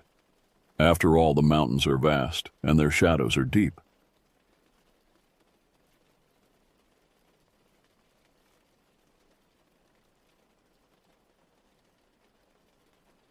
The Chippewa National Forest sprawls across northern Minnesota like a dark green tapestry, its ancient pines and hardwoods stretching endlessly toward the horizon. That's where I found myself in the spring of 2023, perched in a fire lookout tower that rose above the canopy like a lonely sentinel. My name is Ryan Wildspirit, and at 35, I was running from the wreckage of my former life in Minneapolis. The irony wasn't lost on me that I'd taken a job watching for fires when I'd just burned my own life to the ground. A failed marriage, a struggling art gallery, and mounting debts had pushed me to seek solitude in one of the most isolated positions I could find. My father's Ojibwe heritage had always drawn me to these woods, though I'd never fully embraced that part of my identity until now. The tower itself was a stark structure, a 100-foot steel frame topped by a 7C7 cabin with windows on all sides. My whole world had been reduced to this small space and the panoramic view of endless forest it provided. Some might have found it claustrophobic, but to me, it was freedom. I'd known Remy Martinez, my supervisor, since my college days at the University of Minnesota. We'd both studied environmental science, though he'd stayed the course while I'd drifted into the arts. When my life imploded, he was the one who suggested this position. "You need space to heal," he'd said, "and there's plenty of space up there." During my first week, Remy showed me the ropes, how to spot the telltale signs of smoke, use the Osborne Firefinder to pinpoint locations, and maintain the various equipment that kept me connected to the outside world. But most importantly, he taught me about the rhythm of the forest. "This isn't just about watching for fires," he explained, his weathered face serious. "You're becoming part of something ancient here. These woods have stories, Ryan. Some of them aren't meant for human ears." I laughed it off at the time, but those words would come back to haunt me in the months ahead. The first month passed uneventfully. I settled into a routine. Wake at dawn, check equipment, scan the horizon, log weather conditions, repeat. The solitude suited me. My only regular contact was the twice-daily radio check-ins with Remy and occasional visits from supply runners. I spent my free time sketching the landscape and wildlife, filling notebook after notebook with drawings of hawks riding thermals, deer moving through clearings, and the ever-changing play of light through the trees. For the first time since my divorce, I felt creative again. But then things began to change. It started with small inconsistencies. Items in my cabin moved from where I'd left them, supplies disappearing from the locked storage shed at the tower's base. At first, I attributed it to forgetfulness or wild animals. but the precision of the disturbances suggested something else. One morning in late June, I descended the tower for my weekly ground check and found something that stopped me cold. Around the base of several nearby trees were strange markings, not the usual claw marks from bears or other wildlife, but deliberate patterns carved deep into the bark. They formed complex geometric shapes that seemed to shift and change when viewed from different angles. I radioed Remy about it, trying to keep my voice casual. "Probably just some kids messing around," he said, but there was an edge to his voice I'd never heard before. "Just keep an eye out, okay?" That night I heard the screams for the first time. They came from deep in the forest, not animal, not quite human. They started as a low keening that gradually rose to a pitch that set my teeth on edge. I tried to triangulate the source using the firefinder, but the sound seemed to come from everywhere and nowhere at once. When I reported it the next morning, Remy was unusually quiet. "Ryan," he said finally, "there are things in those woods that don't show up in any guidebook, things the old-timers used to talk about. Just be careful, okay?" I wanted to press him for more information, but static suddenly overwhelmed the radio, and when it cleared, he was gone. That's when I started keeping a journal of the strange occurrences. Looking back at those entries now, I can see how things escalated gradually, like a slow-building nightmare. But it wasn't until the hikers arrived that the true horror began to reveal itself. They appeared at dawn, two figures stumbling out of the tree line, their clothes torn and dirty. Through my binoculars, I could see the terror on their faces. I radioed in their presence and descended the tower to meet them. Their names were Vega Rodriguez and Darnell Thompson, graduate students from the University of Wisconsin conducting research on forest fungi. The third member of their team, Sarah Chen, had vanished during the night. "We were sleeping," Darnell explained, his hands shaking as he clutched a cup of coffee. "Then there were these sounds, like nothing I've ever heard before. Sarah screamed, and by the time we got out of our tents..." He trailed off, staring into the distance. "There was blood," Vega continued, her voice hollow. "So much blood, and marks in the ground like something had dragged her away. But the prints, they weren't animal tracks. They weren't human either." I radioed for help and assured them that search and rescue would arrive soon. But as the morning wore on and we waited, I couldn't shake the feeling that we were being watched. The forest had gone silent. No birdsong, no rustling leaves, just a heavy, expectant quiet. When we found Sarah's remains later that day, everything changed. The body was arranged with an artificial precision that spoke of intelligence rather than animal instinct. The wounds showed patterns similar to the marks I'd found on the trees, but carved into flesh instead of bark. Vega vomited. Darnell wept. I radioed in our discovery with hands that wouldn't stop trembling. That night, as we huddled in my tower waiting for authorities to arrive, the screams began again. But this time, they were closer. Much closer. And they weren't alone. The screams grew closer as darkness settled over the forest. Vega, Darnell, and I huddled in the tower's cabin, watching shadows move unnaturally between the trees. The radio crackled with static, Remy's voice barely breaking through. "Ryan, coming to help. Stay put. Don't let it." The transmission cut off abruptly. That's when we saw it for the first time. The creature emerged from the tree line like a living shadow, its proportions all wrong. It stood easily 15 feet tall, with limbs that seemed too long and jointed in impossible ways. Its skin was a mottled gray-black, not fur or scales, but something in between, stretched tight over a skeletal frame. The head was eyeless, yet I knew it could see us. A mouth filled with needle-like teeth opened in what might have been a smile. "Oh God," Darnell whispered. "That's what took Sarah." The thing moved with unnatural speed, covering the distance to the tower's base in 3 fluid strides. The entire structure shuddered as it began to climb, metal groaning under its weight. Vega screamed, and I pushed them both toward the emergency hatch in the floor. "The maintenance ladder," I said, trying to keep my voice steady. "It's our only chance." We descended as quietly as possible, the creature's movements above masking our own. The ladder seemed endless, each rung a potential betrayal in the darkness. When my feet finally touched the ground, I looked up to see two more sets of glowing eyes emerging from the forest. There were more of them.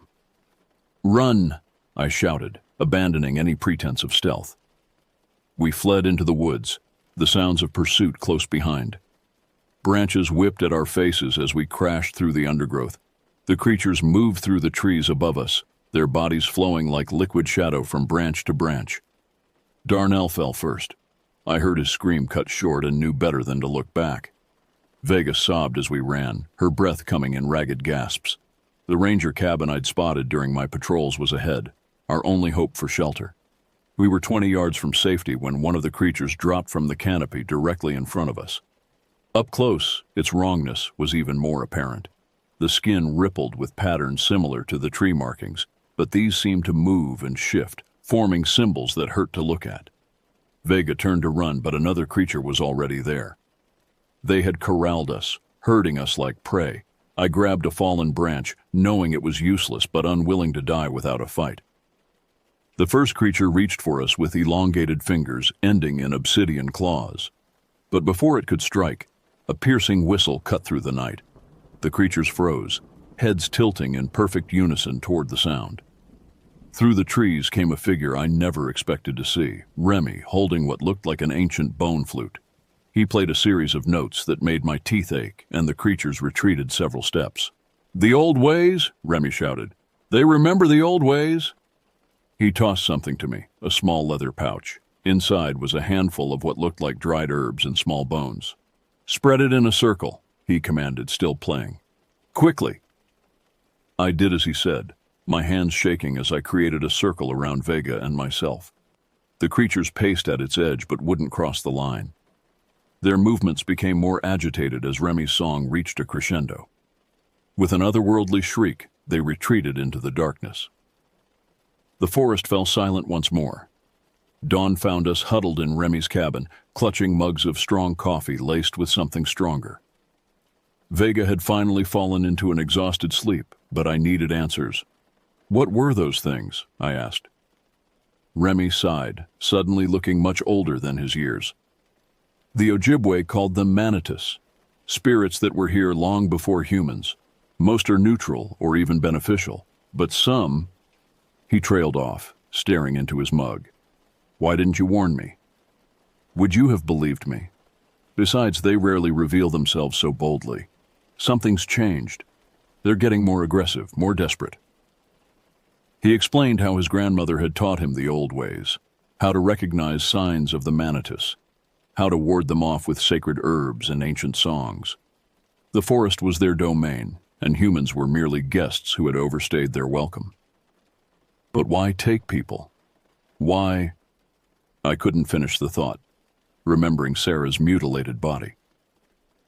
"They're marking their territory," Remy said grimly, "sending a message. This forest is dying, Ryan. Climate change, logging, development. Their world is shrinking, and they're angry." The official investigation found nothing, of course. Darnell's body was never recovered. The authorities blamed animal attacks, possibly bears or wolves. Vega and I knew better, but who would believe us? I resigned from my position the next day. Some nightmares you don't recover from, some sights you can't unsee.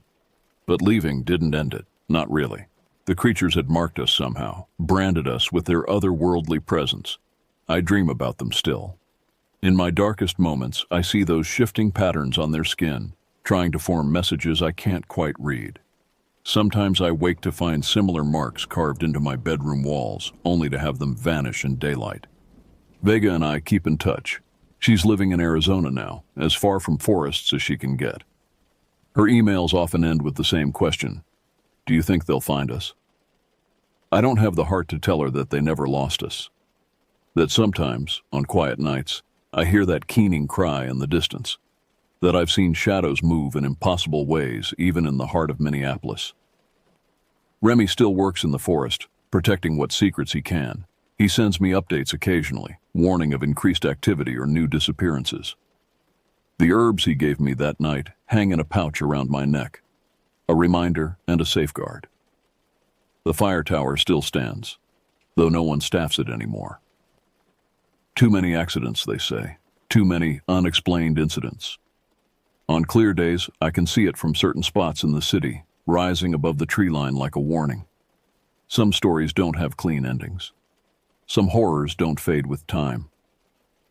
The creatures are still out there, watching, waiting, and the forest holds its secrets close, sharing them only with those unfortunate enough to learn the truth about what really lurks in the spaces between the trees.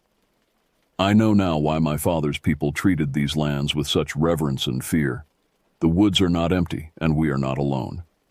Remember that, if you ever find yourself in the deep forest, where the shadows move wrong and the silence speaks volumes, and if you hear screaming in the night, pray it's just the wind.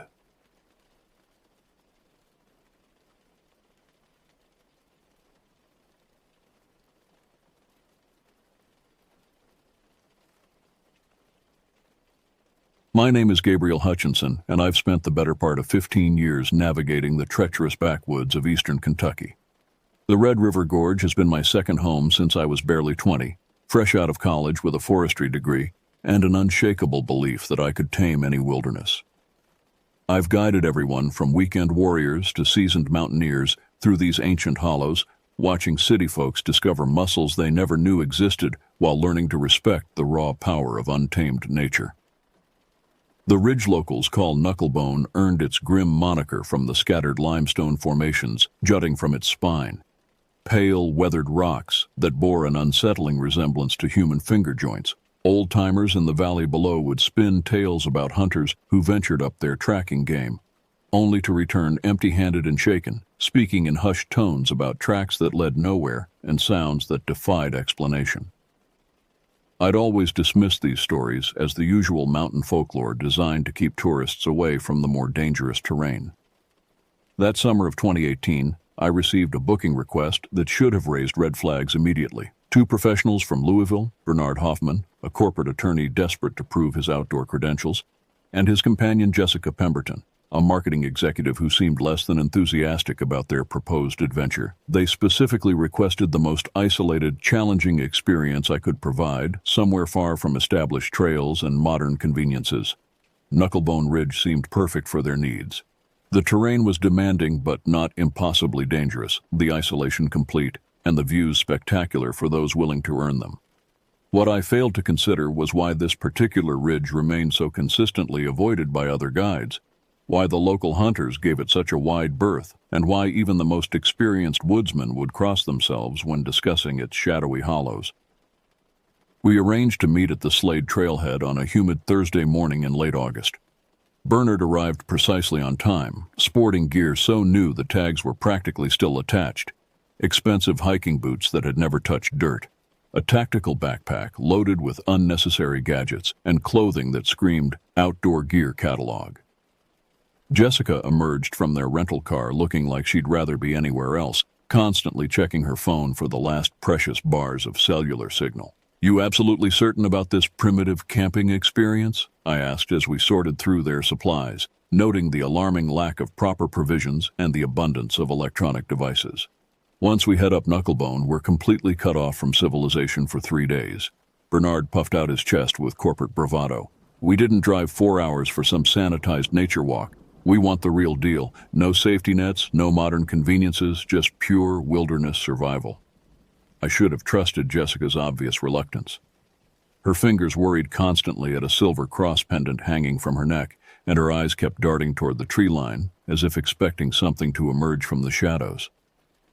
But Bernard's confidence was infectious, and his payment generous enough to override my instincts. The initial ascent proceeded smoothly through familiar territory. We followed an abandoned logging road for the first few miles, then branched onto increasingly faint game trails as the forest thickened around us.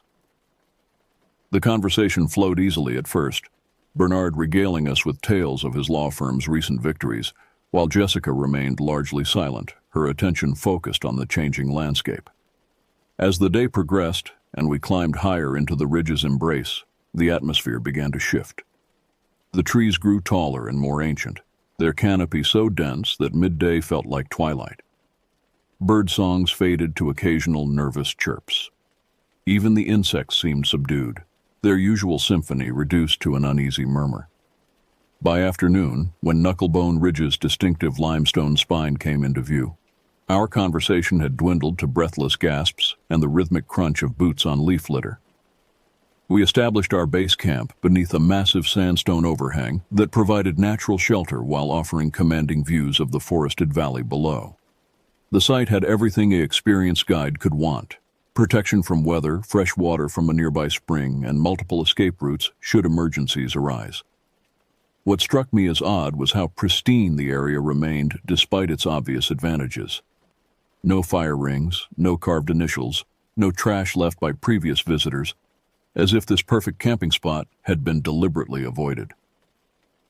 As evening approached, I demonstrated proper food storage techniques, hauling our provisions 15 feet up a sturdy oak tree and securing them well beyond the reach of hungry bears or raccoons.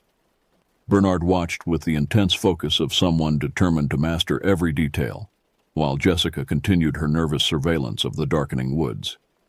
Her anxiety was becoming contagious, though I couldn't pinpoint any specific reason for concern. We built a modest fire as darkness settled over the ridge like a suffocating blanket. The flames provided welcome warmth and light, creating a small circle of normalcy in the vast wilderness. I shared some of my more entertaining client stories: the corporate executive who'd panicked at the sight of a harmless rat snake, the honeymoon couple who'd demanded helicopter evacuation after encountering their first spiderweb. Bernard laughed appropriately at each tale, but Jessica barely cracked a smile, her gaze constantly shifting between the fire and the impenetrable shadows beyond its reach. We retired to our separate tents shortly after 10 o'clock, the fire reduced to glowing embers that provided little illumination. I always experienced some difficulty resting on the first night of any expedition, my senses remaining hyper-alert for potential dangers. This night felt different somehow. The usual forest sounds seemed muted, replaced by an oppressive quiet that made my skin crawl. Then I heard it, a sharp, deliberate crack echoing from somewhere beyond our camp's perimeter.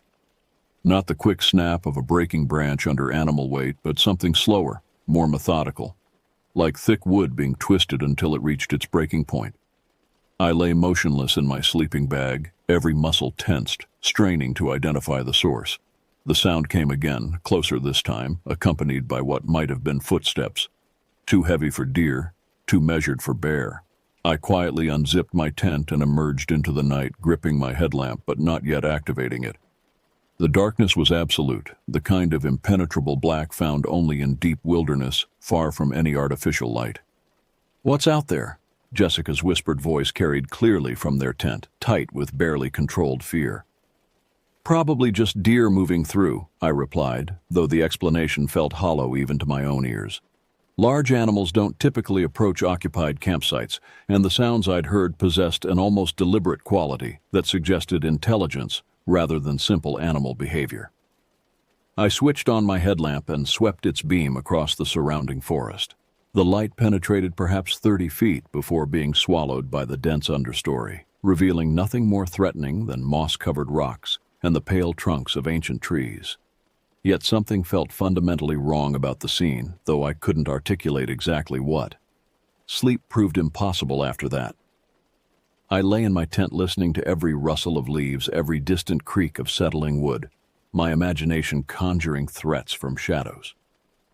Around 3 a.m, I heard what sounded like slow, deliberate footsteps circling our camp at a distance, always staying just beyond the range where my headlamp could penetrate. The steps would pause for long minutes, then resume their methodical circuit, as if something was studying us, learning our routines, testing our defenses. When dawn finally broke through the canopy, I emerged from my tent feeling haggard and on edge. The morning light revealed no obvious signs of nocturnal visitors, no tracks in the soft earth, no disturbed vegetation, nothing to explain the sounds that had kept me awake. I was beginning to question my own perceptions when I walked over to check our food storage. The rope still hung from the oak branch exactly where I'd left it, but the bag containing our provisions had vanished completely. 15 feet below, arranged in a precise line on the undisturbed forest floor, lay 5 small, carved figures. I knelt beside the carved figures, my hands trembling slightly as I examined them in the growing daylight. Each sculpture was meticulously crafted from what appeared to be antler or bone, shaped into crude but unmistakably human forms. The proportions were wrong: elongated limbs, oversized heads, features that seemed deliberately distorted to create an unsettling effect.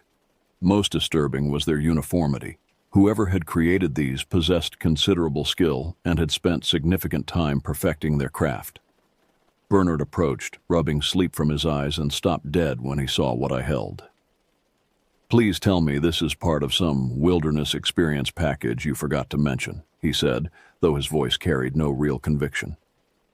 I shook my head slowly, studying the ground beneath where our food had hung. The earth showed no sign of disturbance, no footprints, no scuff marks, no indication that anyone had approached the tree, let alone climbed 15 feet to retrieve our supplies. The rope itself remained untouched, still securely knotted around the branch. "Someone was here last night," Jessica said, emerging from their tent with her face pale and drawn. "I heard them moving around for hours. They were watching us." All 5 carvings faced the same direction, north toward the deeper reaches of Knucklebone Ridge, where the forest grew thicker and the terrain more treacherous. The message seemed clear enough.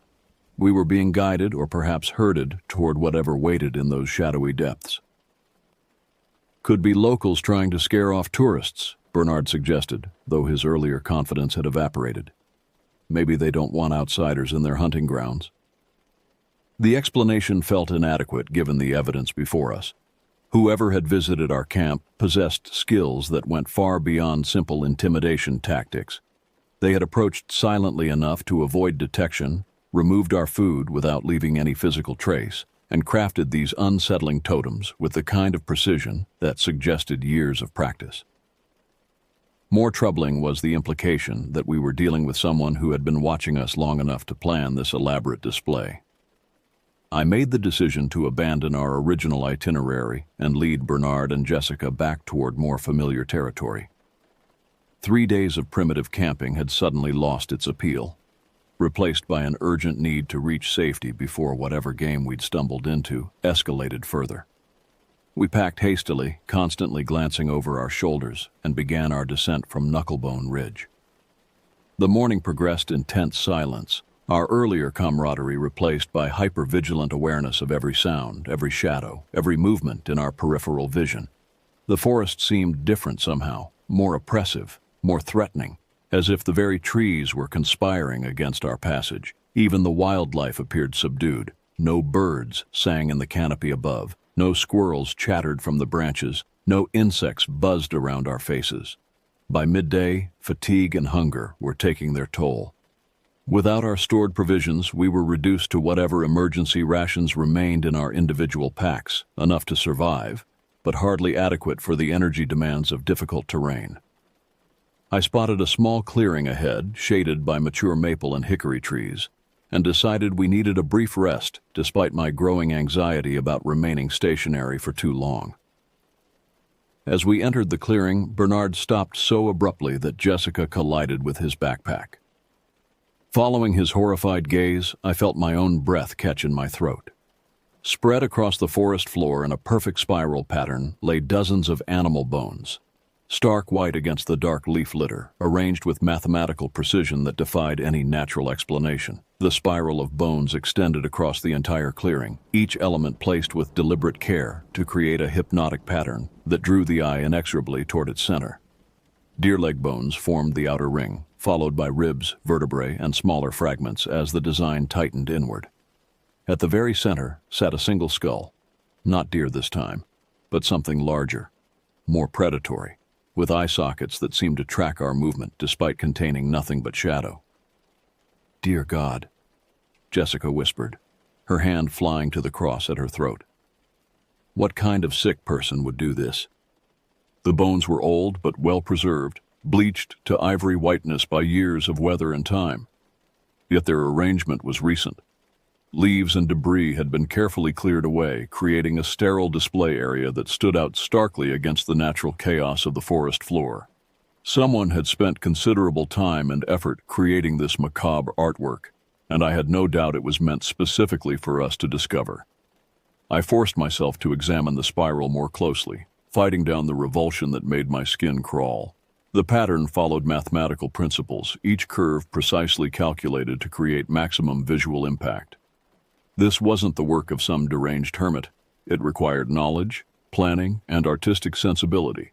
Whoever was orchestrating these displays possessed intelligence and patience that made them far more dangerous than any simple wilderness threat.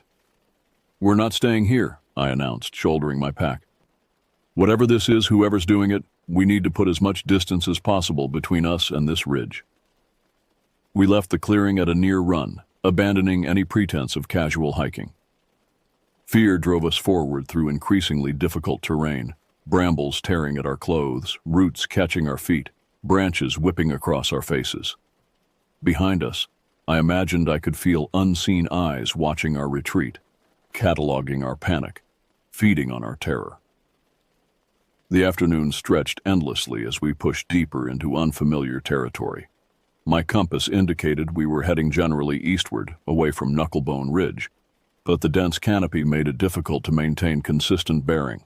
Worse, the landscape seemed to be actively working against us. Trails that appeared to offer easy passage would suddenly dead-end at impassable ravines, forcing lengthy detours that sapped our energy and morale. By evening, we were all showing signs of serious distress. Bernard's expensive boots had raised painful blisters that left bloody stains in his footprints. Jessica had scraped her arms raw, pushing through thorns, leaving her looking like she'd been attacked by wild animals. My own legs ached from the unrelenting pace, and my water supply was running dangerously low. We finally stopped at a narrow ridge overlooking a dried stream bed, more from exhaustion than choice. The position offered some tactical advantage, steep approaches on 3 sides, with only one viable path to our campsite.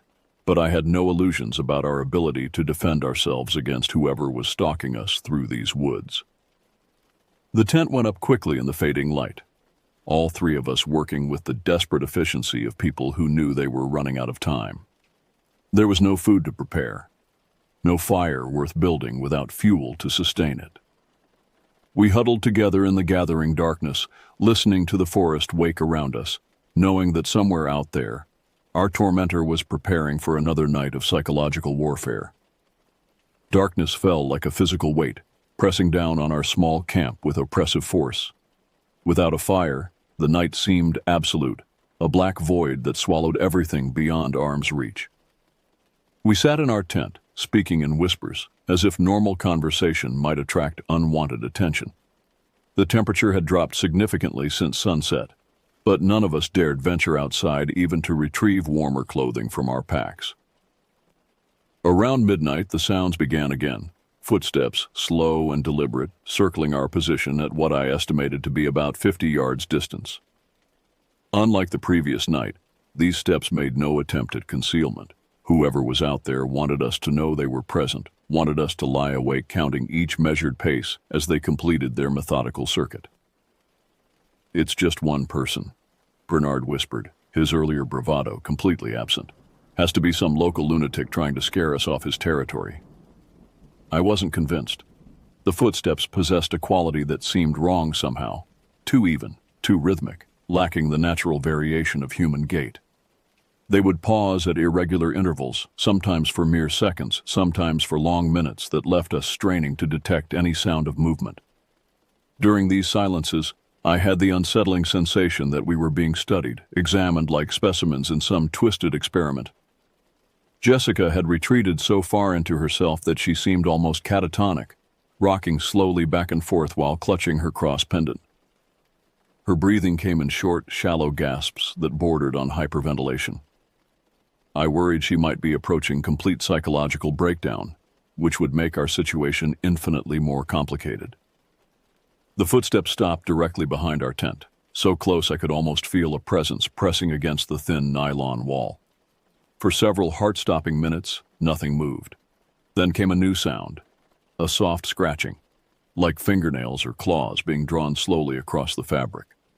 The tent wall bowed inward slightly under the pressure, creating a visible depression that tracked slowly from one side to the other. Unable to stand the suspense any longer, I burst through the tent flap with my headlamp blazing and my camping knife gripped in white knuckles. The light cut through the darkness, illuminating perhaps 30 feet of forest floor before being absorbed by the dense understory. At the very edge of the beam's reach, something crouched low among the ferns and fallen logs.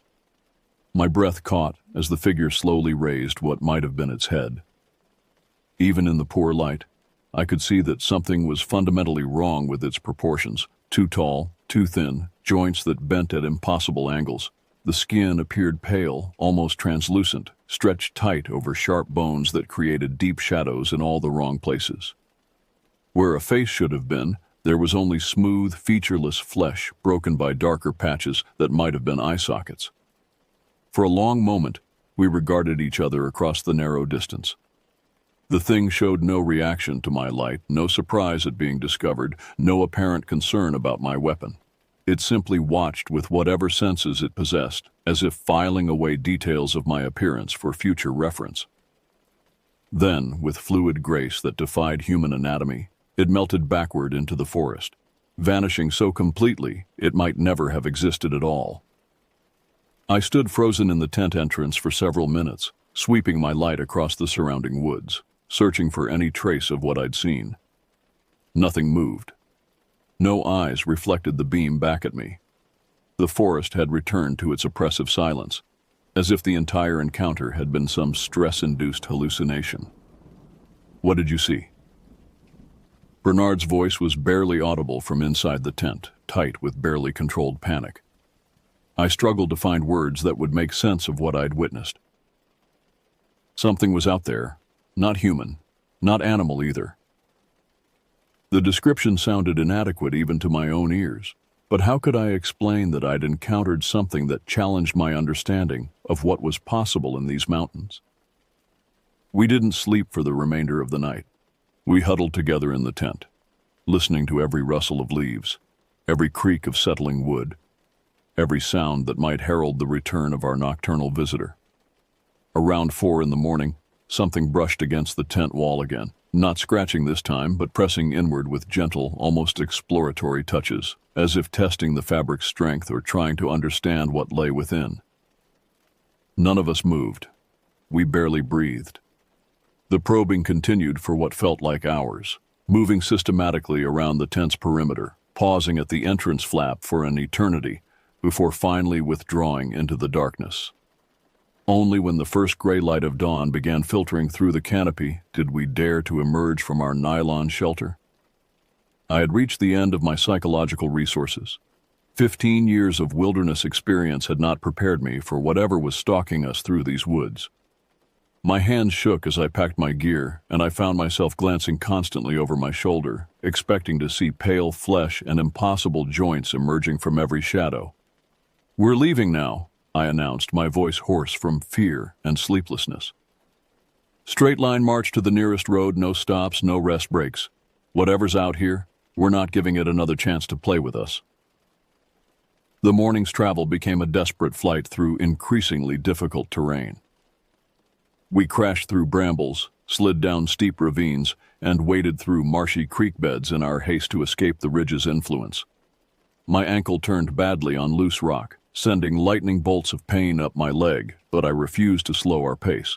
Behind us, I imagined I could hear pursuit. Not footsteps exactly, but a sense of presence that followed just beyond the range of vision. By mid-afternoon, we had descended into a narrow gorge choked with fallen timber and dense undergrowth. The going was treacherous, requiring constant attention to foot placement and balance. It was here that my luck finally ran out. My boot punched through the rotten surface of a moss-covered log, and I felt bones snap with crystalline clarity as my full weight came down on my trapped ankle. The pain was immediate and overwhelming, radiating up my leg in waves that made my vision blur. I collapsed hard onto the rocky ground, biting back a scream that would have echoed through the entire gorge. Bernard and Jessica rushed to help, but even their gentle assistance sent fresh agony through my shattered joint. "How bad?" Jessica asked, though my gray complexion probably told her everything she needed to know. Broken, I gasped through gritted teeth. Maybe multiple fractures. I can't walk. The words tasted like defeat. After all my years guiding others safely through these mountains, I had become the liability that would endanger us all. They helped me construct a rough splint from a straight branch and torn fabric, but even the slightest movement triggered waves of nausea. We were still miles from any road, deep in terrain that would challenge experienced hikers under the best circumstances. My injury had transformed a difficult situation into a potentially fatal one. "We'll carry you," Bernard declared with more determination than I'd seen from him during the entire trip. "Whatever it takes, we're not leaving you here." What followed was the longest day of my life. Bernard and Jessica took turns supporting my weight, half carrying me through terrain that challenged every step. My broken ankle throbbed with each jarring impact, sending fresh waves of agony that made coherent thought nearly impossible. Sweat poured down my face despite the cool mountain air, and I found myself fighting off bouts of lightheadedness that threatened to send me tumbling into unconsciousness. Our progress slowed to a crawl. What should have been a 4-hour hike stretched into an epic struggle that consumed the entire afternoon. Several times I urged them to leave me behind and go for help, but they refused to abandon me to whatever stalked these woods. Their loyalty under such dire circumstances revealed character depths that their earlier behavior had concealed. As evening approached, we finally stumbled onto an abandoned logging road, barely more than twin ruts in the forest floor, but civilization nonetheless. The relief was overwhelming. For the first time in days, I felt like we might actually survive this nightmare. We collapsed at the roadside, breathing heavily, muscles trembling from exhaustion and adrenaline. "Now what?" Jessica asked, surveying the overgrown track that disappeared into the forest in both directions. I forced my pain-clouded mind to work, trying to recall the local road network from memory. "Left leads deeper into the mountains," I managed. "Right should eventually connect to Route 715, maybe 5 miles. 5 miles might as well have been 50 given my condition, but it represented our only hope of reaching safety." We spent that night huddled together beside the road, taking turns keeping watch while the others dozed fitfully. My ankle had swollen to nearly twice its normal size, the pain now a constant companion that made sleep impossible. But the psychological pressure had finally begun to ease. Whatever had been hunting us through the deep woods seemed reluctant to approach even this minimal symbol of human presence. Dawn brought the distant sound of an engine, the most beautiful noise I'd ever heard. A Forest Service ATV emerged from the morning mist, driven by a ranger who'd been dispatched when we failed to check in at our scheduled time. The relief on all our faces must have been obvious as we flagged him down with frantic gestures. "Medical emergency," I called out as he approached. "Compound ankle fracture, possible internal injuries." The ranger's expression shifted immediately to professional concern as he assessed our condition. The evacuation proceeded smoothly from there. Within hours, I was in an ambulance racing toward the regional hospital, my ankle immobilized and powerful pain medications finally taking the edge off my agony. Bernard and Jessica rode with me, all of us still too shaken to discuss what we'd experienced on Knucklebone Ridge. The medical team worked efficiently to repair the damage to my ankle, installing titanium plates and screws to hold the shattered bones together. The surgery was successful, but the recovery would be long and difficult. More challenging would be dealing with the psychological aftermath of our encounter with whatever inhabited those shadowy depths. The official report listed the cause of my injury as an accidental fall while guiding clients through difficult terrain. I made no mention of the bone carvings, the spiral display, or the pale figure that had watched us from the forest's edge. When the investigating officer asked about our missing food supplies, I attributed the loss to bears and suggested that wildlife had been responsible for the various disturbances we'd experienced. Bernard and Jessica corroborated my account without elaboration. We had reached an unspoken agreement to keep the more disturbing details to ourselves, partly from fear that no one would believe us, but mostly from a shared understanding that some things were better left unexplained. They sent flowers during my hospital stay and called once after returning to Louisville, but we never discussed what had really happened on Knucklebone Ridge.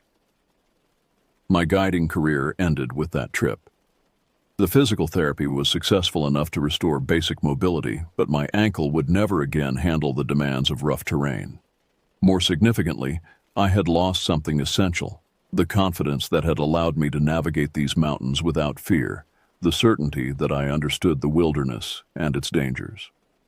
I relocated to a small town near Lake Barkley, far from the hills and hollows that had been my home for so many years. The work I found, managing a marina and teaching basic boat safety, was mundane but safe, free from the kind of challenges that had once defined my identity. My apartment overlooked the peaceful waters of the lake, a view that should have provided comfort and tranquility, but rest remained elusive. Even now, months after the incident, I find myself lying awake in the darkness, listening to sounds that probably exist only in my imagination.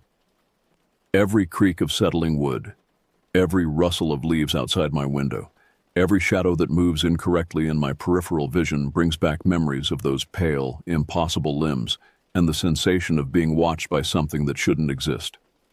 Sometimes I research the history of Knucklebone Ridge, searching online databases and historical records for any mention of similar encounters. The results are frustratingly sparse. A few scattered reports of missing hunters, unexplained livestock deaths, and vague warnings passed down through generations of mountain families. Nothing concrete enough to validate my experience, but enough to suggest that whatever we encountered has been active in that region for a very long time. The carved figures remain locked in a safety deposit box at my local bank. I couldn't bring myself to destroy them, despite their disturbing associations, but neither can I bear to have them in my home. Sometimes I consider returning them to the ridge where we found them, but the very thought of approaching those shadowy depths again fills me with a terror so profound it borders on physical illness.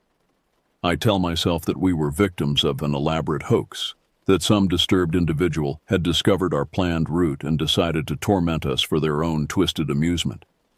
It's a rational explanation that allows me to function in normal society, to maintain relationships and hold down employment without appearing completely unhinged. But late at night, when the wind picks up and tree branches scrape against my window, I know with absolute certainty that what we encountered on Knucklebone Ridge was something far beyond human explanation. The mountains of eastern Kentucky hold secrets that predate human settlement, mysteries that have learned to avoid the bright lights of modern civilization while maintaining their ancient vigil in the deep, dark places where few dare to venture. I was foolish to think that my experience and equipment could protect us from forces that exist outside our understanding of the natural world. Now I live quietly by the lake, teaching weekend boaters about the importance of life jackets and proper anchor techniques. It's honest work, far removed from the adrenaline and danger that once defined my existence. But sometimes, when the sun sets and shadows begin to lengthen across the water, I find myself scanning the distant shoreline with the same hypervigilant intensity that kept us alive during those 3 terrible days. Because deep down, in a place I try never to acknowledge, I know that something followed us down from Knucklebone Ridge, something patient and intelligent enough to bide its time, to wait for the right moment, to study our patterns and weaknesses before making its next move. And on nights when I can't shake the feeling that pale eyes are watching from the darkness beyond my window, I wonder if our escape was really an escape at all, or simply the end of the first act in a much longer, more terrifying performance.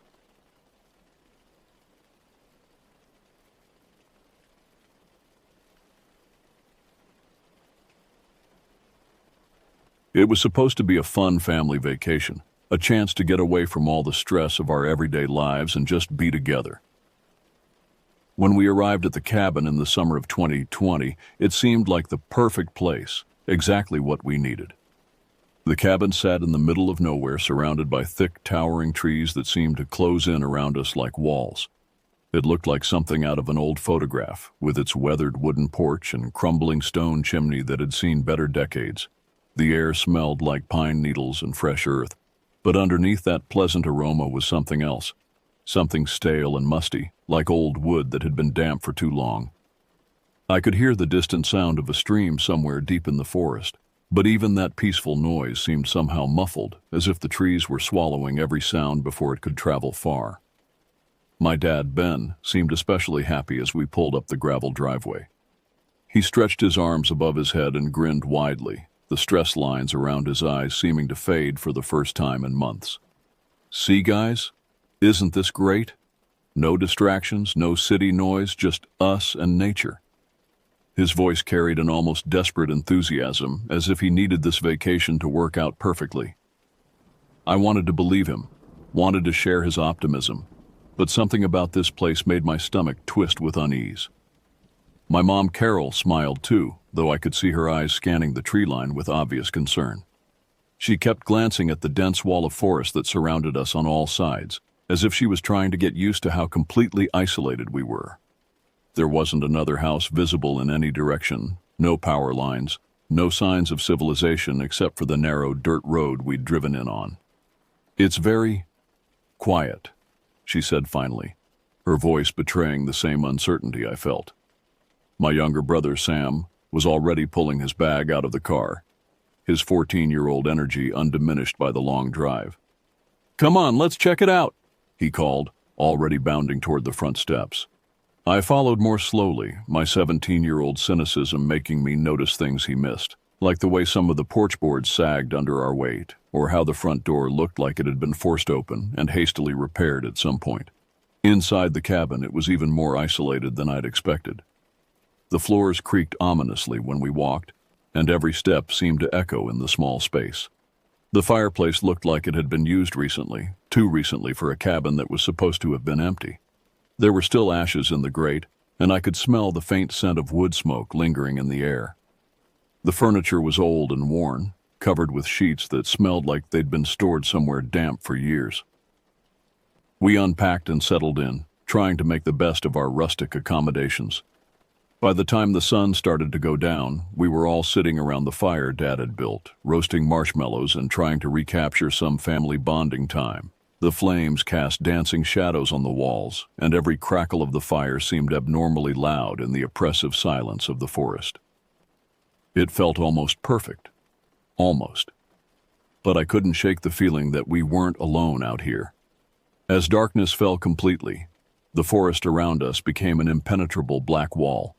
The trees seemed to press closer to the cabin, and I found myself checking the locks on the doors and windows repeatedly. Mom noticed my nervous behavior and tried to reassure me, but I could see the same uneasiness in her eyes.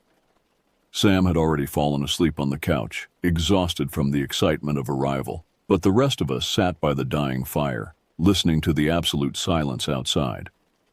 "We should probably get some rest," Dad said finally, but none of us moved. The cabin felt too exposed, too vulnerable with all that darkness pressing in around us. When we finally did go to bed, I lay awake staring at the ceiling, listening to every creak and groan of the old building settling. The silence outside was so complete it felt unnatural, as if the entire forest was holding its breath, waiting for something to happen. That night, I woke up to a noise that shouldn't have been there. It wasn't loud, but it cut through the suffocating silence like a knife. A low, rhythmic sound, almost like breathing, but too deep and too slow to be human. I sat up in bed, my heart already starting to race, straining to hear it again. The cabin was dark except for thin strips of moonlight filtering through the heavy curtains, creating strange patterns on the walls that seemed to shift and move when I wasn't looking directly at them.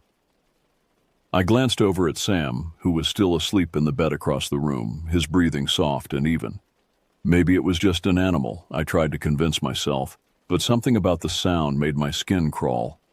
It had seemed too deliberate, too purposeful to be a wild creature. I held my breath and listened harder, but the sound had stopped, leaving only that oppressive silence that felt like it was pressing down on the cabin from all sides. The next morning, I wasn't the only one who had heard something disturbing. Mom was in the kitchen, her face pale and drawn as she stared out the window at the forest. Her coffee cup sat untouched on the counter, growing cold while she watched the tree line with obvious anxiety. "Did anyone else hear noises last night?" she asked when she noticed me watching her. Her voice was carefully controlled, but I could hear the fear underneath. Dad tried to shrug it off. his voice a little too loud and cheerful as he said it was probably just the wind or some animal wandering nearby. He always tried to keep things calm and positive, especially when Mom was worried, but I could tell he wasn't entirely convinced by his own explanation. There was something forced about his casual dismissal, and I noticed he kept glancing toward the windows as he spoke. After breakfast, we decided to explore the area around the cabin. The morning sunlight filtering through the trees should have made everything seem less threatening, but somehow the forest felt even more ominous in daylight. The trees were so thick that they blocked out most of the sky, creating a perpetual twilight beneath their canopy. We hiked down a narrow trail that led away from the cabin, our footsteps muffled by years of fallen leaves. Sam found a spot by the stream where the water ran clear over smooth stones, and for a little while, it felt like things were normal again. He skipped rocks while Dad tried to identify different types of trees, and Mom seemed to relax slightly in the dappled sunlight. But I couldn't shake the feeling that we were being watched. Every few minutes, I found myself looking over my shoulder, scanning the dense underbrush for any sign of movement. The feeling of being observed grew stronger as we walked back to the cabin. It wasn't just paranoia. I was sure of it. There was something deliberate about the way certain branches seemed to sway when there was no wind, something almost calculated about the way shadows shifted at the edge of my vision. I kept expecting to see a face peering out from behind the trees, or to hear footsteps following us along the trail. When we got back to the cabin, that's when we saw them. Footprints. Large boot prints in the soft earth around the building, far too big to belong to any of us. They circled the cabin in a deliberate pattern, as if someone had been walking around and around the building, studying it from every angle. The prints were deep and clear, pressed firmly into the mud near the back door. My heart started to pound as I knelt down to examine them more closely. These weren't old prints. They were fresh, made sometime during the night while we'd been sleeping. The thought that someone had been walking around our cabin in the darkness, possibly looking in our windows while we slept, made my stomach turn. Dad frowned as he studied the prints, trying to act like it wasn't a big deal, but his voice was strained when he said, "Probably just some hiker who got lost." But Mom wasn't buying it, and neither was I. Hikers didn't circle buildings in the middle of the night. These prints looked deliberate, methodical, like someone had been conducting surveillance. The pattern was too organized to be random, too purposeful to be innocent. Sam had gone quiet, his earlier enthusiasm replaced by a growing awareness that something wasn't right about this place. We tried to go on with our day, but the uneasiness never left. Even when we were inside the cabin, I felt exposed and vulnerable, as if hostile eyes were watching us from the forest. Every little sound made me jump. The creak of the old floorboards, the rustle of leaves outside, the occasional groan of the cabin settling on its foundation. At one point, I was sure I saw movement between the trees, just a shadow slipping out of sight when I turned to look directly at it. The isolation that had seemed peaceful yesterday now felt like a trap. We were miles from the nearest neighbor, with no cell phone service and no landline in the cabin. If something happened to us out here, no one would know. No one would come looking for days, maybe weeks. The dirt road that had brought us here was barely more than a track through the woods, invisible from any main highway. As the day wore on, the signs that we weren't alone became harder to ignore. I found cigarette butts near the back porch, fresh ones that hadn't been weathered by rain. Someone had been smoking there recently, standing just outside our cabin, possibly watching us through the windows. The discovery made my hands shake as I called Dad over to see. "Could be from before we got here," he said, but even he was starting to look worried. The rental agency had assured us the cabin would be cleaned and prepared for our arrival, which should have included removing any trash. These cigarette butts were definitely new, and they'd been deliberately placed where they wouldn't be easily seen from inside the cabin. That afternoon, while Dad and Sam were down by the stream trying to fish, Mom and I discovered something even more disturbing. In the bedroom Sam and I were sharing, the window screen had been cut. Not damaged by accident or weather, deliberately sliced with a knife in a pattern that would allow someone to reach inside and unlatch the window. The cuts were clean and precise, made with a sharp blade by someone who knew what they were doing. Mom's face went white when she saw it. "We need to leave," she whispered, her voice barely audible. "We need to pack up right now and get out of here." But even as she said it, we both knew it wasn't that simple. Dad had paid for a week-long rental, and he'd been looking forward to this vacation for months. Convincing him to abandon it based on what he'd call paranoid speculation wouldn't be easy. When Dad and Sam returned from their fishing expedition, they brought news that made our situation even worse.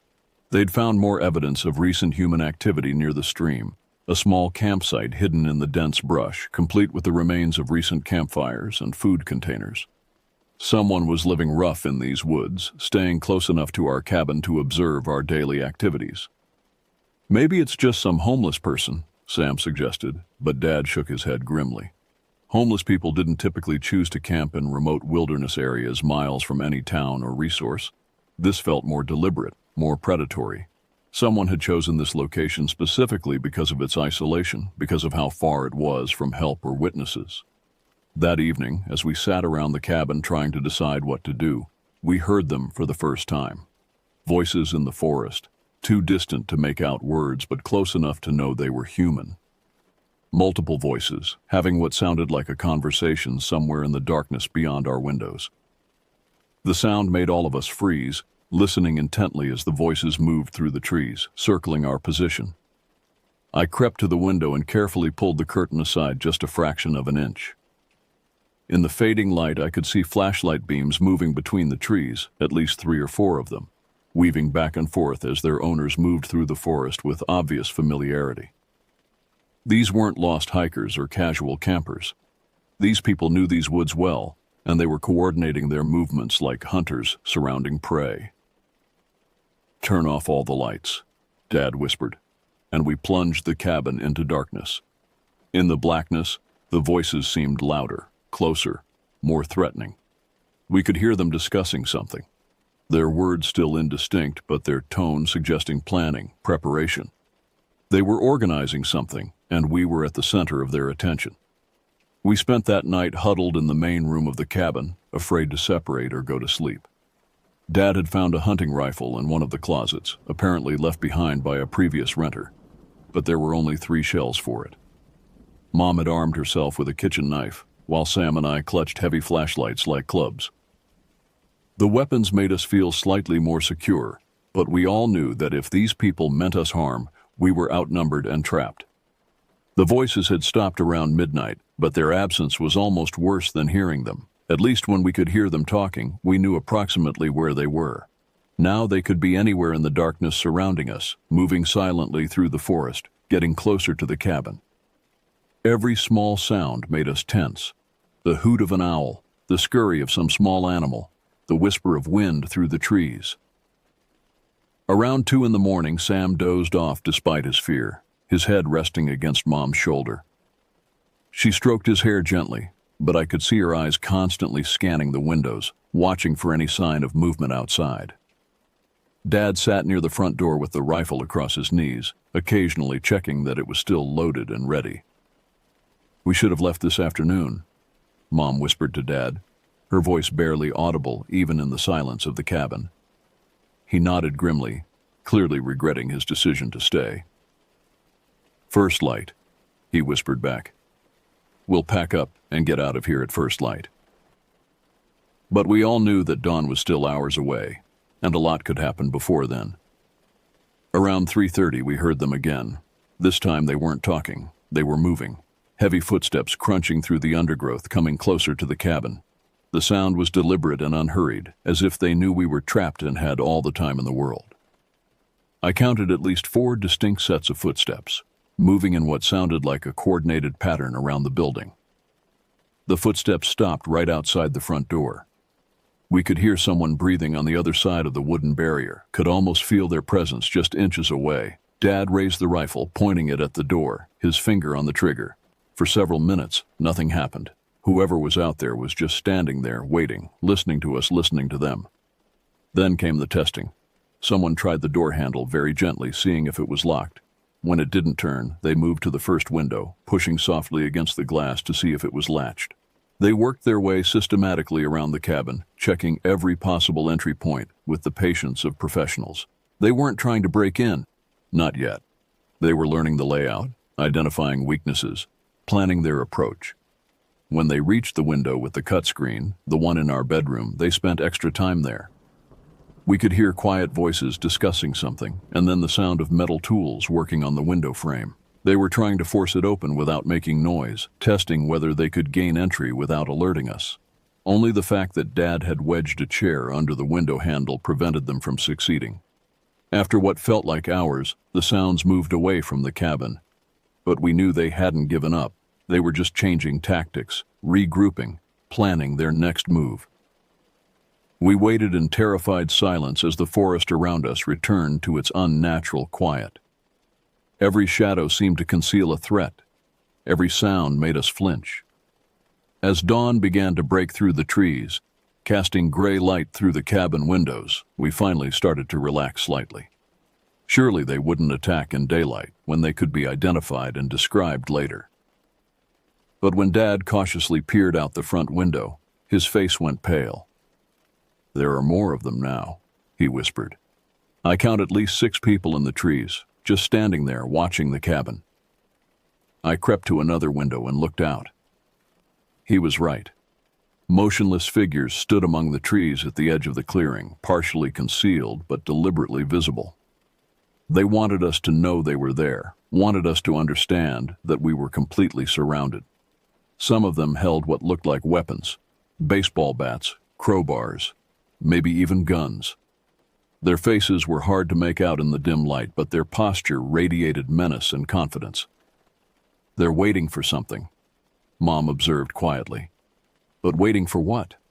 What were they planning, and when would they make their move? The standoff continued through the morning hours. Our watchers maintained their positions at the edge of the clearing, never coming closer, but never leaving either. They worked in shifts, some disappearing into the forest while others took their places, ensuring that the cabin remained under constant surveillance. It was psychological warfare, designed to wear down our nerves and exhaust our resistance. By mid-morning, we were all struggling with the strain. Sam had developed a nervous tremor in his hands, and Mom jumped at every small sound. Dad kept checking and rechecking the rifle, counting and recounting the 3 precious shells. The hunting weapon felt inadequate against the number of people surrounding us, but it was all we had. "We need to try to get to the car," Dad finally said, though we all knew how dangerous that would be.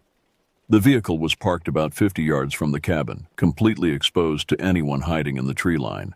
We'd have to cross open ground while carrying our bags, making us easy targets for whatever these people had planned. But staying in the cabin was becoming impossible too. Our food supplies were limited, we had no communication with the outside world, and our psychological defenses were crumbling under the constant pressure of being watched. Every hour we delayed gave our tormentors more time to organize, more opportunities to tighten their noose around us. Around noon, they made their first direct move. A single figure emerged from the trees and walked slowly toward the cabin, stopping about 20 feet from the front porch. It was a man in his 30s, tall and lean, wearing military-style clothing that suggested some kind of tactical experience. His face was weathered and hard, with the kind of focused intensity that came from a life of violence. "We know you're in there," he called out, his voice carrying clearly across the clearing. "We don't want to hurt anyone, but you're on our property now. You need to come out and talk." His tone was reasonable, almost friendly, but there was steel underneath it. This wasn't a request. It was a demand backed by superior numbers and firepower. Dad moved closer to the window, still holding the rifle. "This is rented property," he called back. "We paid for a week and we're not leaving until we're ready." It was a brave response, but I could hear the tension in his voice. We all knew we were bluffing with a weak hand. The man outside smiled, but it wasn't a pleasant expression. "I don't think you understand the situation," he said. "This whole area belongs to us, has for years. The rental agency doesn't have the right to send people here anymore." He paused, letting that sink in. "We've been trying to handle this quietly, but you folks aren't cooperating." "What do you want?" Mom called out, her voice shaking despite her efforts to sound calm. The man's smile widened, and he gestured toward the trees where his companions remained hidden. "We want you to pack up your things and leave. Right now. No harm, no foul. Just walk away and forget you were ever here." But something about his manner, about the whole situation, told us it wouldn't be that simple. People who surrounded isolated cabins and held families hostage weren't planning to just let them drive away with stories to tell the police. Whatever these people were involved in, drug manufacturing, illegal weapons, human trafficking, they couldn't afford witnesses. "And if we refuse?" Dad asked, though we all knew the answer. The man's expression hardened, losing any pretense of friendliness. "Then we'll have to persuade you," he said simply. "And trust me, you don't want that." He turned and walked back toward the tree line, disappearing into the shadows between the trees. Within minutes, our situation deteriorated rapidly. Windows on the cabin began exploding inward as rocks and bottles crashed through them, showering us with glass and debris. We threw ourselves to the floor, crawling toward the center of the room, where we'd be protected from most angles of attack. The barrage continued for several minutes, systematically destroying every window on the ground floor. When the throwing stopped, we could hear them moving closer, their footsteps crunching through the broken glass outside. "Last chance," the leader's voice called out. "Come out now or we're coming in." But we all knew that going outside meant walking into an execution.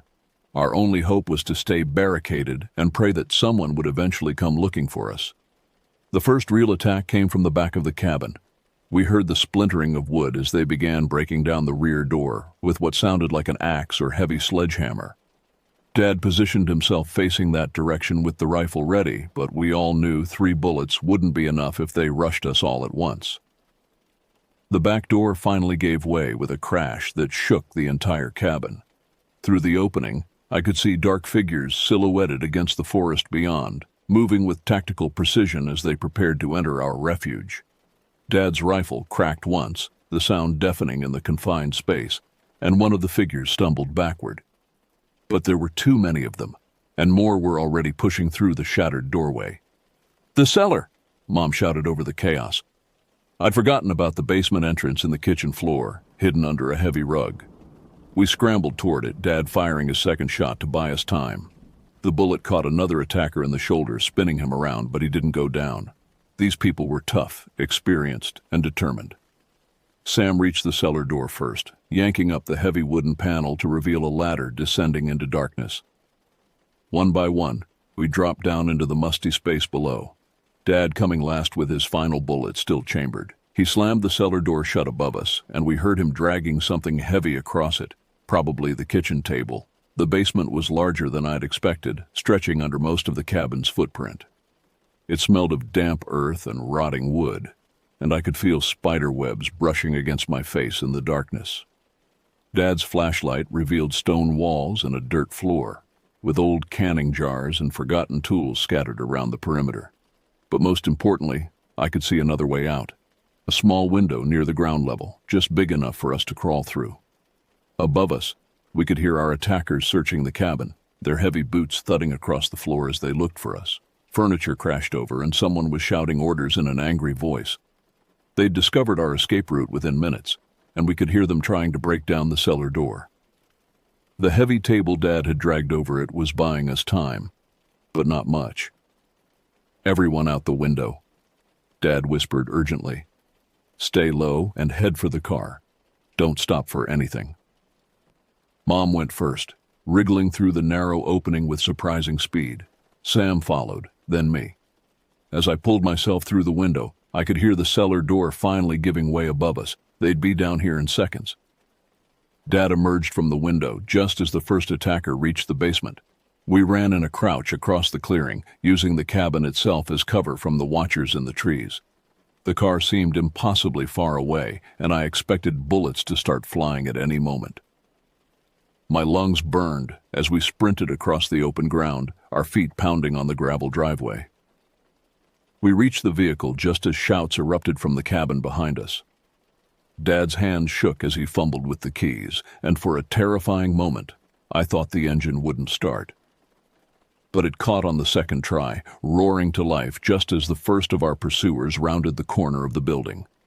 Dad threw the car into gear, and we shot forward down the narrow dirt road, gravel spraying behind us. In the rearview mirror, I could see several figures running after us, but they quickly fell behind as we gained speed.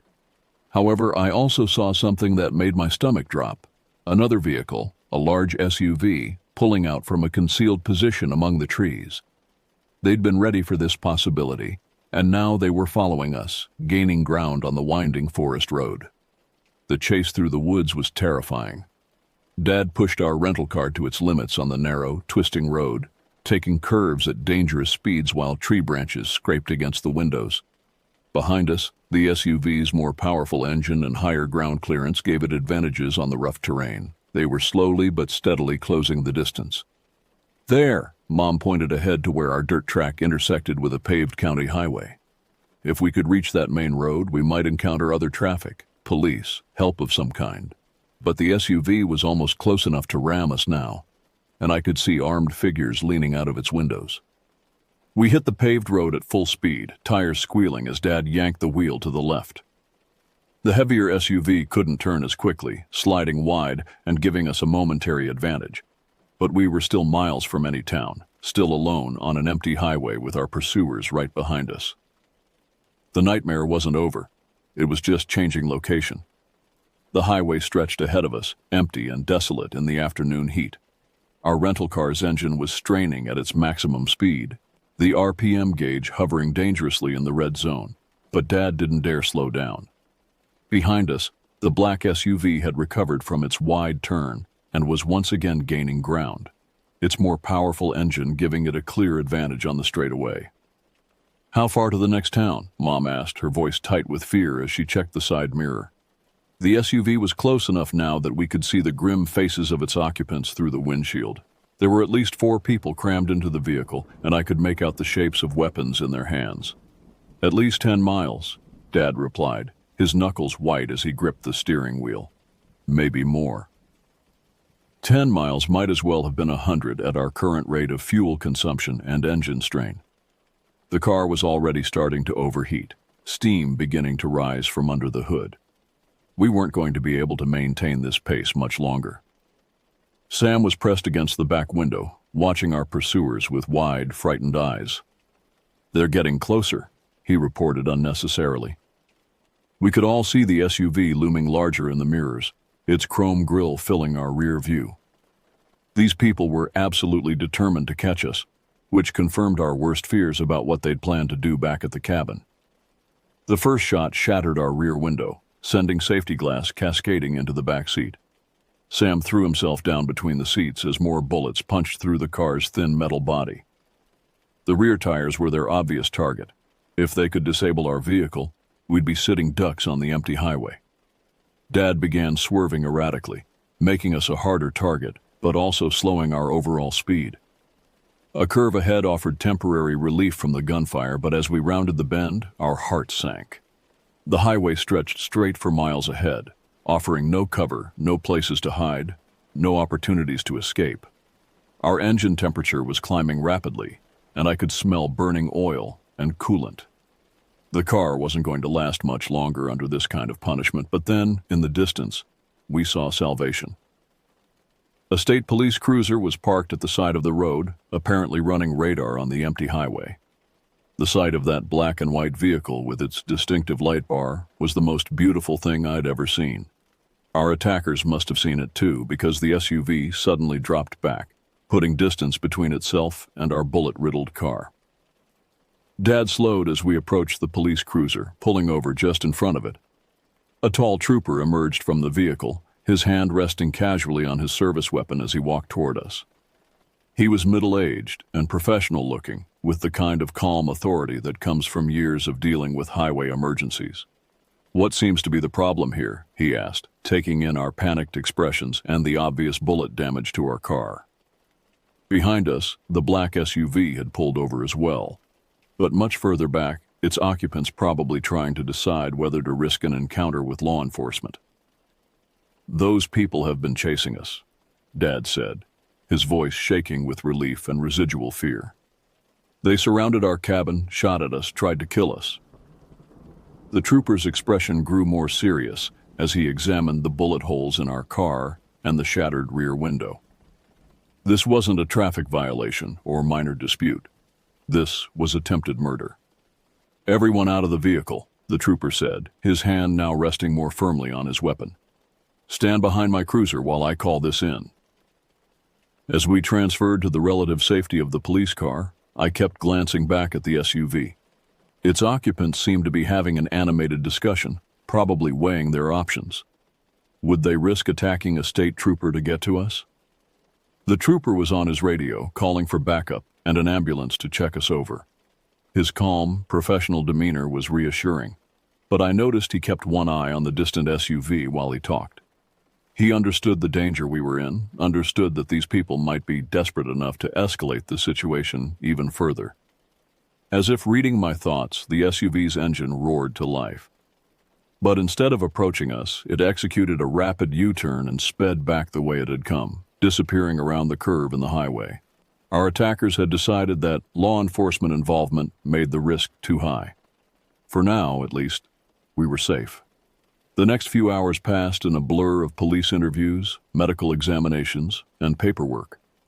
2 more state police cruisers arrived, followed by a detective from the county sheriff's department and an ambulance crew that checked us over for injuries. Our story sounded incredible even to us as we told it. A peaceful family vacation that had turned into a life-or-death struggle against unknown assailants in the remote forest. The detective, a veteran investigator named Officer Hayes, listened to our account with growing concern. "You folks aren't the first people to have problems in that area," she told us grimly. "We've had reports of missing hikers, abandoned campsites, and at least 2 other families who claimed they were threatened while staying at rental cabins in those woods."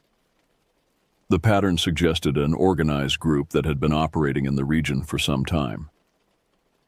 "Why haven't they been caught?" Mom asked, still shaking despite the blanket the paramedics had wrapped around her shoulders.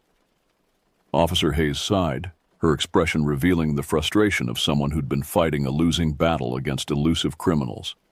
"It's difficult terrain, lots of places to hide, and these people know the forest better than we do. Every time we organize a search, they seem to vanish into the wilderness." The rental agency had some explaining to do as well. When contacted by police, they initially claimed ignorance of any problems in the area. But under pressure, they admitted they'd received complaints before and had simply stopped advertising that particular cabin rather than dealing with the underlying issue. They'd rented it to us at the last minute when we'd called, looking for an available property, without warning us about the potential dangers. As evening approached, we were finally cleared to leave the scene. Our bullet-riddled rental car was impounded as evidence, but the state police arranged for a replacement vehicle to get us home. The drive back to civilization was surreal. After the terror of the past day and night, normal traffic and suburban neighborhoods seemed like paradise. "We're never going camping again," Sam announced from the back seat, and none of us argued with him. The pristine wilderness that had seemed so appealing in the travel brochures had revealed its dark side, showing us how quickly isolation could become imprisonment, how beautiful forest could become a hunting ground for predators. The investigation continued for weeks after our return home. Police raids on the remote forest area turned up evidence of a sophisticated criminal operation, drug manufacturing labs, weapons caches, and the remains of several campsites that suggested our attackers had been living rough in the woods for months. But the people themselves seemed to have vanished, disappeared deeper into the wilderness, or relocated to another area where they could continue their activities. We never learned exactly what they'd been involved in or why they'd been so determined to prevent witnesses from leaving the area alive. Drug trafficking seemed the most likely explanation, but Officer Hayes hinted at other possibilities. Human trafficking, illegal weapons sales, maybe even worse crimes that required absolute secrecy. Whatever their business, it was important enough to them that they'd been willing to commit murder to protect it. The cabin where we'd stayed was seized by law enforcement and eventually demolished after investigators finished processing it for evidence. The rental agency went out of business, facing multiple lawsuits from families who'd been endangered by their negligence. Our own civil case against them provided some financial compensation, but no amount of money could erase the memories of those terrifying hours when we'd fought for our lives. Even now, months later, I sometimes wake up in the middle of the night, thinking I can hear voices in the darkness outside my window. The sound of footsteps on our suburban sidewalk makes me tense, and I find myself checking the locks on our doors multiple times each evening. Sam has had nightmares regularly since our return, and Mom still jumps at unexpected sounds. But we survived. Against all odds, facing experienced criminals who'd probably killed before, we managed to escape and bring their operation to light. The forest may have hidden them for a while longer, but it couldn't protect them forever. Sometimes I wonder if they're still out there somewhere, in another remote wilderness, waiting for the next innocent family to stumble into their territory. I pray to God that no one else will have to experience what we went through, but I know better. There are predators in the world, human monsters who prey on the innocent and the unsuspecting. The wilderness is vast, and law enforcement can't be everywhere. All we can do is stay vigilant, trust our instincts when something feels wrong, and remember that sometimes the most beautiful places hide the ugliest secrets. Our family vacation was supposed to bring us closer together, and in a way, it did. We learned that we could count on each other when everything went wrong, that we could keep fighting even when the situation seemed hopeless. But we also learned that evil exists in forms we'd never imagined, and that the thin line between civilization and savagery can disappear faster than we ever thought possible.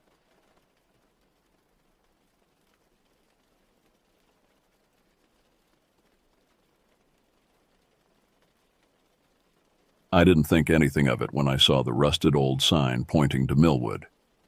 It was just another detour off Highway 49, a shortcut I decided to take because I was sick of the interstate. My name's Elliot Branson. I'm a guy who likes to take the road less traveled, both literally and figuratively. Life's always been a bit of an uphill battle for me, but I've got a sense of humor and an iron will that's kept me going through some tough times. It was late afternoon in early autumn. The sky was a pale blue, streaked with wispy clouds that seemed to stretch endlessly across the horizon. I'd been driving for hours, my old Chevy pickup truck humming along steadily. The radio had long since faded to static, leaving me alone with my thoughts and the rhythmic sound of tires on asphalt. Millwood sounded quaint, like one of those sleepy towns where you could stop at a diner, have a decent meal, and maybe chat with a few locals. I imagined weathered farmers in overalls, gossiping over coffee, and kids riding bikes down Main Street. It was the kind of Norman Rockwell scene that existed more in imagination than reality these days, but I was in no hurry and figured it was worth a look. The turnoff came suddenly, a narrow road that veered sharply off the highway. I slowed down, checking my rearview mirror out of habit before making the turn. The pavement quickly gave way to gravel, and I felt the truck shudder as it adjusted to the rougher terrain. The road wound through dense forests, the trees closing in around me like a tunnel.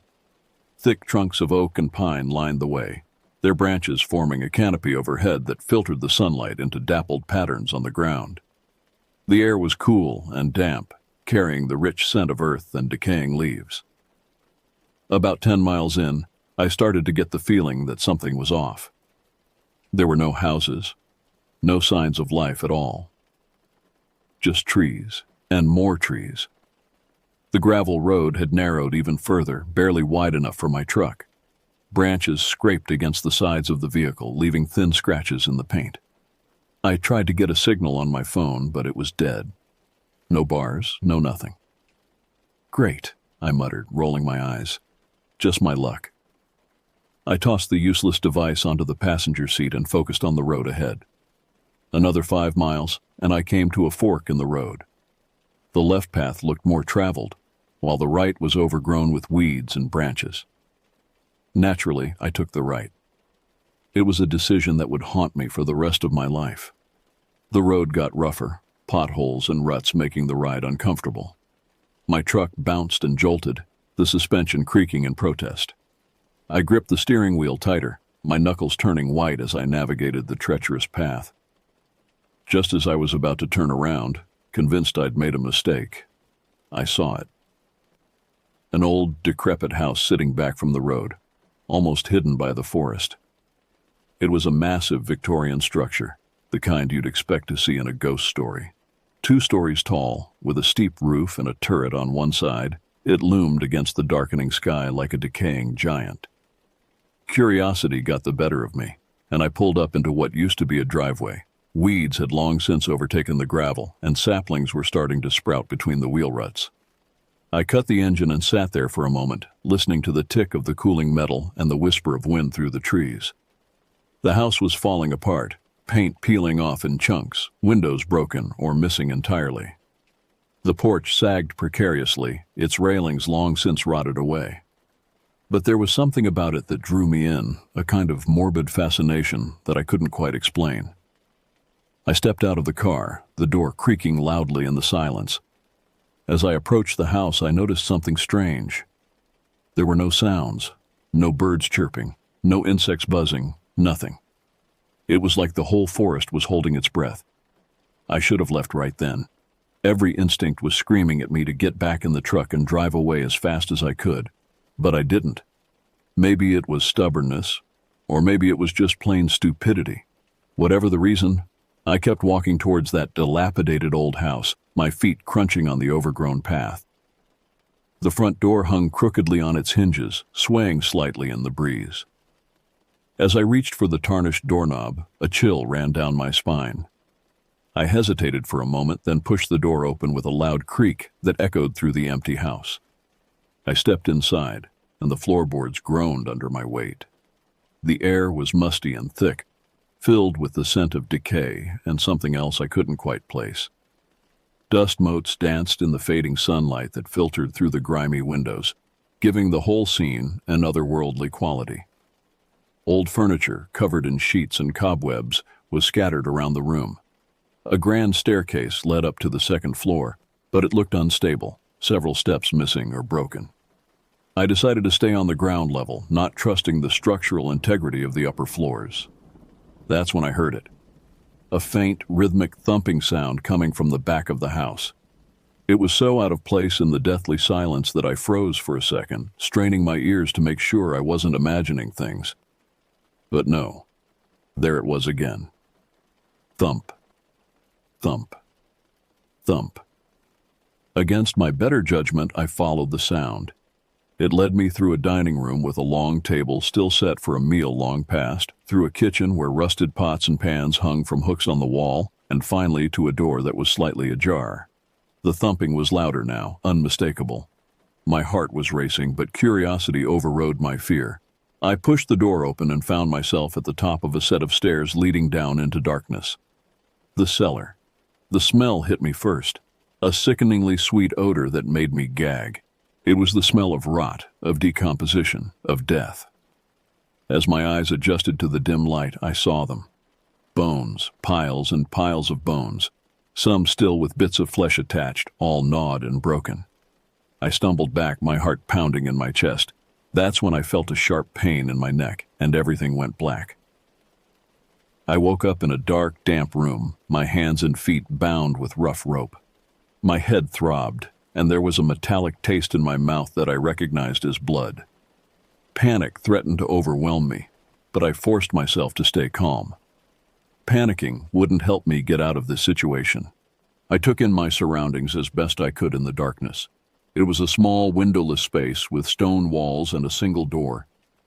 There was no light except for a faint glow coming from under the door. The air was thick and stale, with that same sickly sweet smell I'd noticed in the cellar. I tried to move, but the ropes were tied too tightly. They cut into my skin, and I could feel warm trickles of blood where they'd rubbed me raw. I was lying on a cold, hard surface, probably concrete. My clothes were damp, and I shivered, as much from fear as from the chill. Time passed, though I had no way of knowing how much. Minutes bled into hours, marked only by the steady drip of water somewhere in the darkness and the growling of my empty stomach.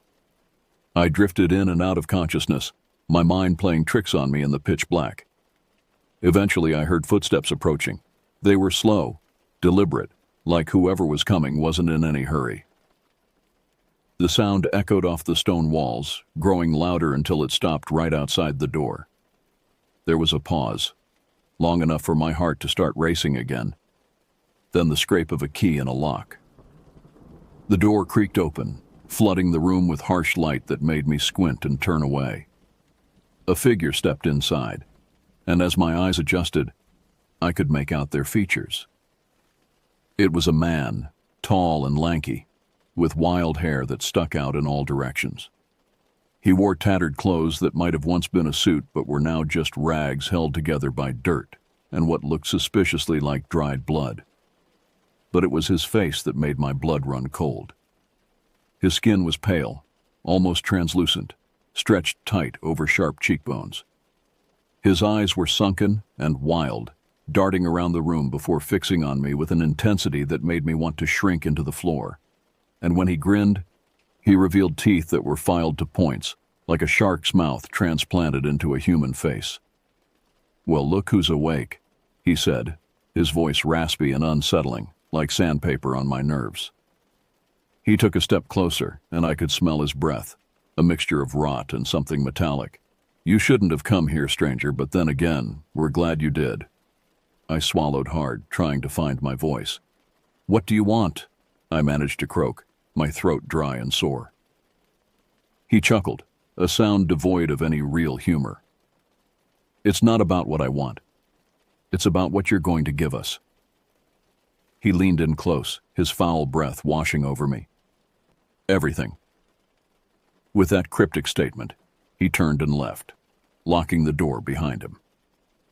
I was alone again in the darkness, but now the silence was filled with the echoes of his words and the implications of what he'd said. I struggled against the ropes, ignoring the pain as they cut deeper into my skin. But it was useless. They were too tight, tied by someone who knew what they were doing. I was trapped, at the mercy of this madman and whoever else was involved in this nightmare.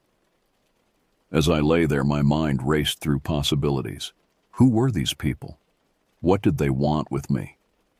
The bones in the cellar flashed through my mind and I felt sick. Were they cannibals? Or was this some kind of cult? I thought about my life, the choices that had led me to this point. My job as a freelance photographer, always chasing the next story, the next adventure.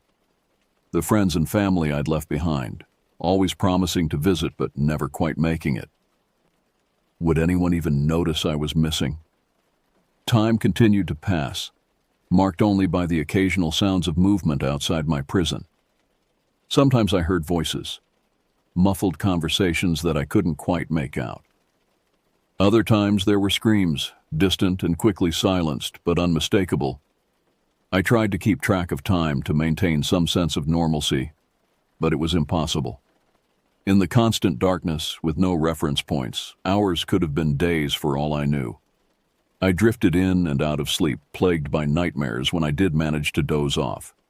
At some point, it could have been hours or days later, the door opened again. This time there were two of them, the tall man from before and a woman. She was shorter, but just as wild-looking, with matted hair and the same filed teeth. They didn't speak as they untied my feet and dragged me out of the room. I was too weak to put up much of a fight, my limbs numb from being bound for so long. They half-carried, half-dragged me through a series of tunnels, the walls rough-hewn stone that looked like they'd been carved out of the bedrock. We emerged into a larger space, a cavern lit by flickering torches. The dancing shadows made everything seem surreal, like a nightmare come to life. The walls were lined with cages, each containing bones and what looked like the remains of other victims. The smell was overpowering, a mixture of decay and something else, something chemical and wrong. In the center of the cavern was a large stone slab, stained dark with what I knew instinctively was blood. They dragged me towards it, ignoring my renewed struggles and pleas. "Please," I gasped, my voice barely above a whisper. "You don't have to do this. Just let me go. I won't tell anyone, I swear." The woman laughed, a high-pitched giggle that sent shivers down my spine. "Oh, but we do have to do this," she said, her voice dripping with malice. "You're going to help us, whether you want to or not." They lifted me onto the slab, the cold stone a shock against my skin. As they strapped me down, I caught glimpses of strange symbols carved into the rock, lines and curves that hurt my eyes to look at directly. The next few hours were a blur of pain and horror. They cut into me, chanting in a language I didn't recognize, Their voices blended into a nightmarish symphony, rising and falling in time with the pain that coursed through my body. I passed out more than once, the pain too much to bear. Each time I came to, they were still there, still cutting, still chanting. I prayed for death, for an end to the agony, but it never came. Finally, after what felt like an eternity, they stopped. I was barely conscious, my body a mass of pain. Through half-closed eyes, I watched as they collected something. Blood, I realized, dimly, in ornate chalices. They drank deeply, their eyes rolling back in their heads as they did so. Then, without a word, they left, leaving me strapped to the blood-soaked stone. I don't know how long I lay there, drifting in and out of consciousness. Eventually, I felt hands on me again, but these were different, smaller, gentler. I forced my eyes open and saw a blurry face looking down at me. It was a young girl, maybe 12 or 13 years old. Her eyes were wide with fear, but there was determination there too. "Shh," she whispered. "I'm going to help you." She worked quickly, undoing the straps that held me down. I tried to help, but my body wouldn't respond. I was too weak, too broken. Somehow she managed to get me off the slab. I leaned heavily on her as she led me out of the cavern and through a maze of tunnels. The house, I realized, was even bigger than I had thought, a labyrinth of horror that extended deep underground. "How did you get here?" I asked, my voice weak and raspy. "They took my family," she said, her voice trembling. "I've been hiding, waiting for a chance to escape. When I saw you, I knew I had to help." We reached a door that led outside, and the fresh air hit me like a wave. I took a deep breath, savoring it despite the pain it caused in my battered body. The girl led me to a hidden path through the woods, away from the house of horrors. We walked for what felt like hours, my strength slowly returning. The girl, she told me her name was Lily, kept us moving, urging me on whenever I faltered. She told me more about the family of cannibals, how they had been living in these woods for generations, preying on anyone who strayed too close. "We have to keep moving," she said, her eyes constantly scanning the forest around us. "They'll be looking for us." As dawn broke, we came across an old hunting cabin, abandoned but relatively intact. We took shelter there, using what little supplies we could find to tend to my wounds and rest. Over the next few days, I regained my strength. Lily kept watch while I rested, her young face set in a mask of determination that no child should have to wear. We talked in whispers, sharing our stories and planning our next move. One morning, Lily shook me awake, her eyes wide with fear. "They're coming," she whispered, and I could hear the panic in her voice. We grabbed what we could and fled into the woods. I could hear the sounds of pursuit behind us, the cannibals closing in. We ran through the forest, branches scratching at our skin, the underbrush slowing us down.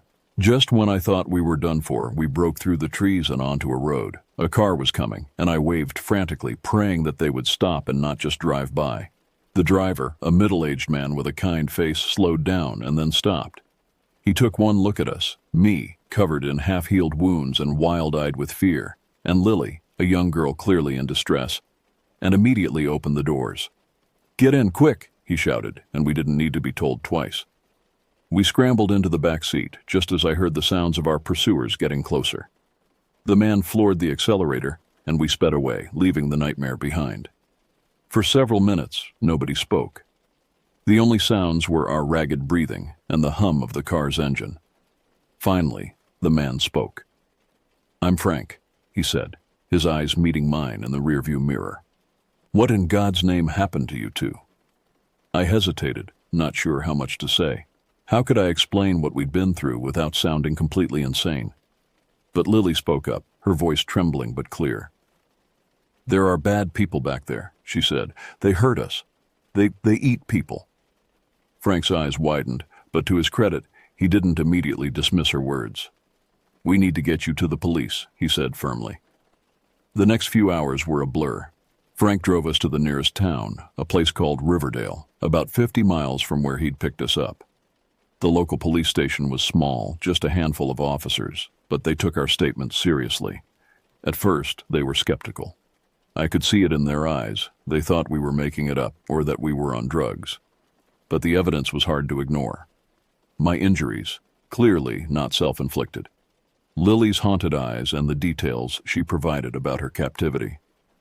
And when I mentioned the house, something changed in their demeanor.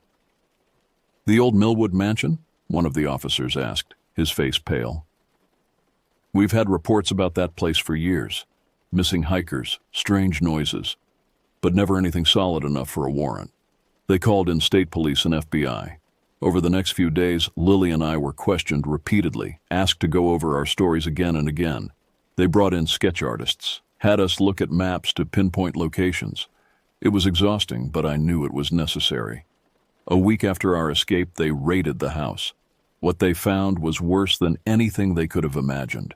The bones in the cellar were just the beginning. There were underground chambers filled with evidence of unimaginable horrors.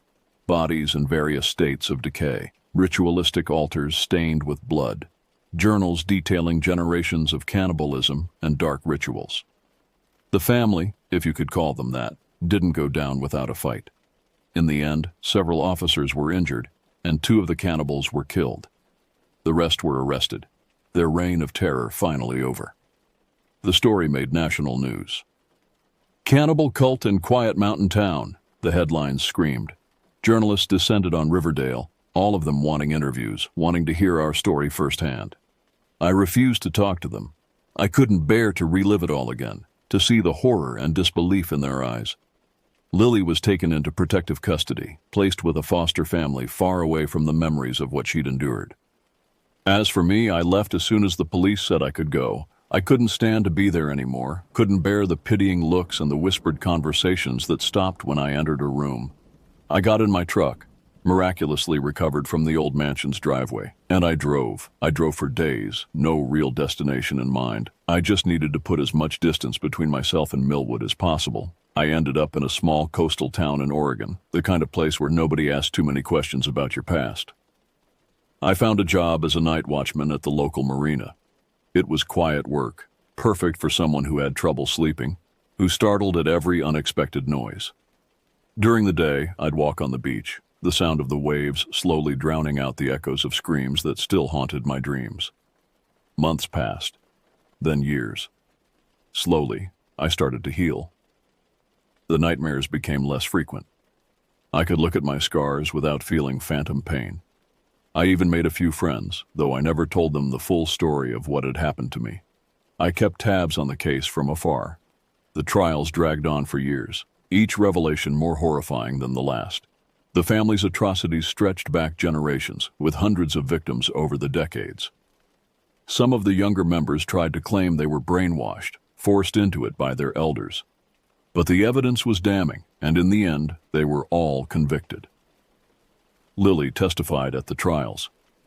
I watched her on TV, amazed at her strength and resilience. She looked older, more confident. She spoke clearly and without hesitation, her testimony helping to ensure that the monsters who had tormented us would never see the light of day again. I thought about reaching out to her, but in the end, I decided against it. She had a new life now, a chance at a normal childhood. The last thing she needed was a reminder of the horrors she'd endured. As for me, I was learning to live again. The experience had changed me. There was no denying that. I was more cautious now, less trusting. But I refused to let it define me. I was a survivor, and I was determined to live my life on my own terms.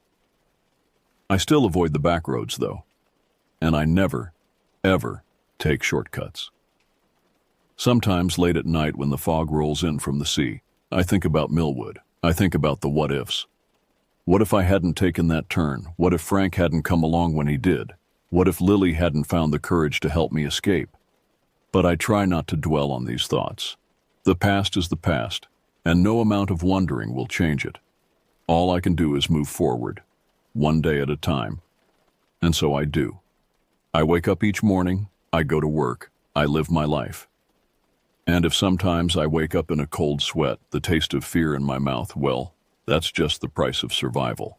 Because I did survive. I made it out of Millwood. And no matter what happens, no matter where life takes me from here, I'll always carry that with me. I'm Elliot Branson, and I'm a survivor.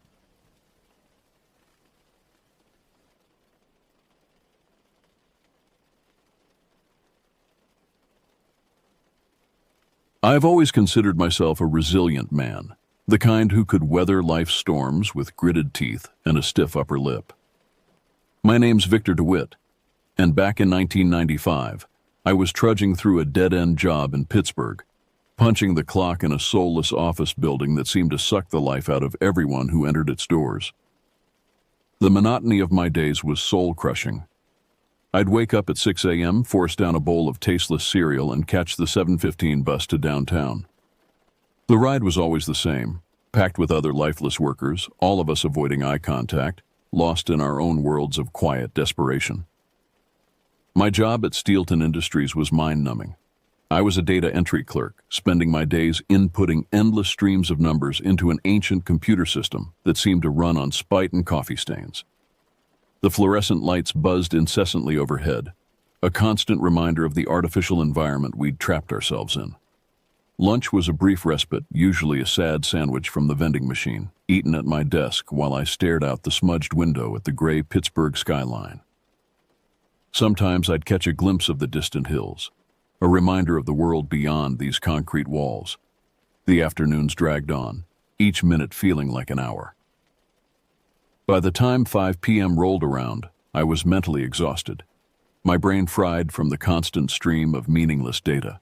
The bus ride home was just as depressing as the morning commute, only now everyone looked even more defeated. Evenings were a blur of microwave dinners, mindless TV shows, and fitful sleep. But as I lay in bed each night, my thoughts would drift to the weekends, to the promise of escape that lay just beyond the horizon. You see, hiking was my solace, the one thing that kept me from going completely stir-crazy in this urban jungle. Every Saturday, without fail, I'd pack my gear, leave the city behind, and head into the mountains. It was my ritual, my way of keeping sane in a world that seemed determined to grind me down. I wasn't one to shy away from the tougher trails. In fact, the more remote, the better. There was something about being alone in nature, surrounded by nothing but trees and sky, that made me feel alive in a way nothing else could. It was on these trails that I felt like I could breathe again, like I was finally myself. As the work week dragged on, I found myself spending more and more time planning my weekend excursions. I'd pore over maps, research trails online, and chat with other hikers in forums about the best spots to explore. It was during one of these late-night research sessions that I first heard about the trail that would change everything. It was a Tuesday night, and I was deep into a hiking forum, scrolling through posts about various trails in the Allegheny National Forest. That's when I saw it, a cryptic post from a user named Wilderness Wanderer. Anyone else heard about the unnamed trail off Route 66? Not on any map. Buddy of mine swears it's the most untouched piece of wilderness he's ever seen. Said it was like stepping back in time. The post had only a handful of replies, most of them skeptical, but one response caught my eye. I've been there. It's real, and it's not for the faint of heart. If you go, be prepared for anything. Some things are better left undisturbed. I felt a thrill run through me. This was exactly the kind of challenge I'd been looking for. I spent the next few nights digging deeper, trying to find any information I could about this mysterious trail. But details were scarce, just whispers and rumors passed between hikers who claimed to know someone who'd been there. By Friday, I was obsessed. I'd cobbled together what little information I could find. A vague description of where the trailhead might be, warnings about its difficulty, and hints about strange experiences people had there. It wasn't much to go on, but it was enough to fan the flames of my curiosity. That night, as I packed my backpack, I felt a mix of excitement and apprehension. This wasn't like my usual hikes. There was an element of the unknown that both thrilled and unnerved me.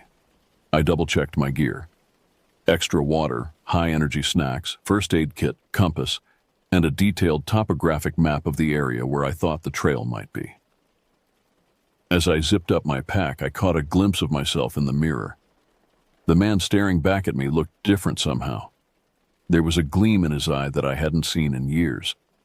It was the look of someone on the verge of an adventure. Little did I know just how life-changing that adventure would be. Saturday morning arrived with a chill in the air and a sky heavy with clouds. As I loaded my gear into my old Chevy pickup, I couldn't shake the feeling that this day was going to be different from any other.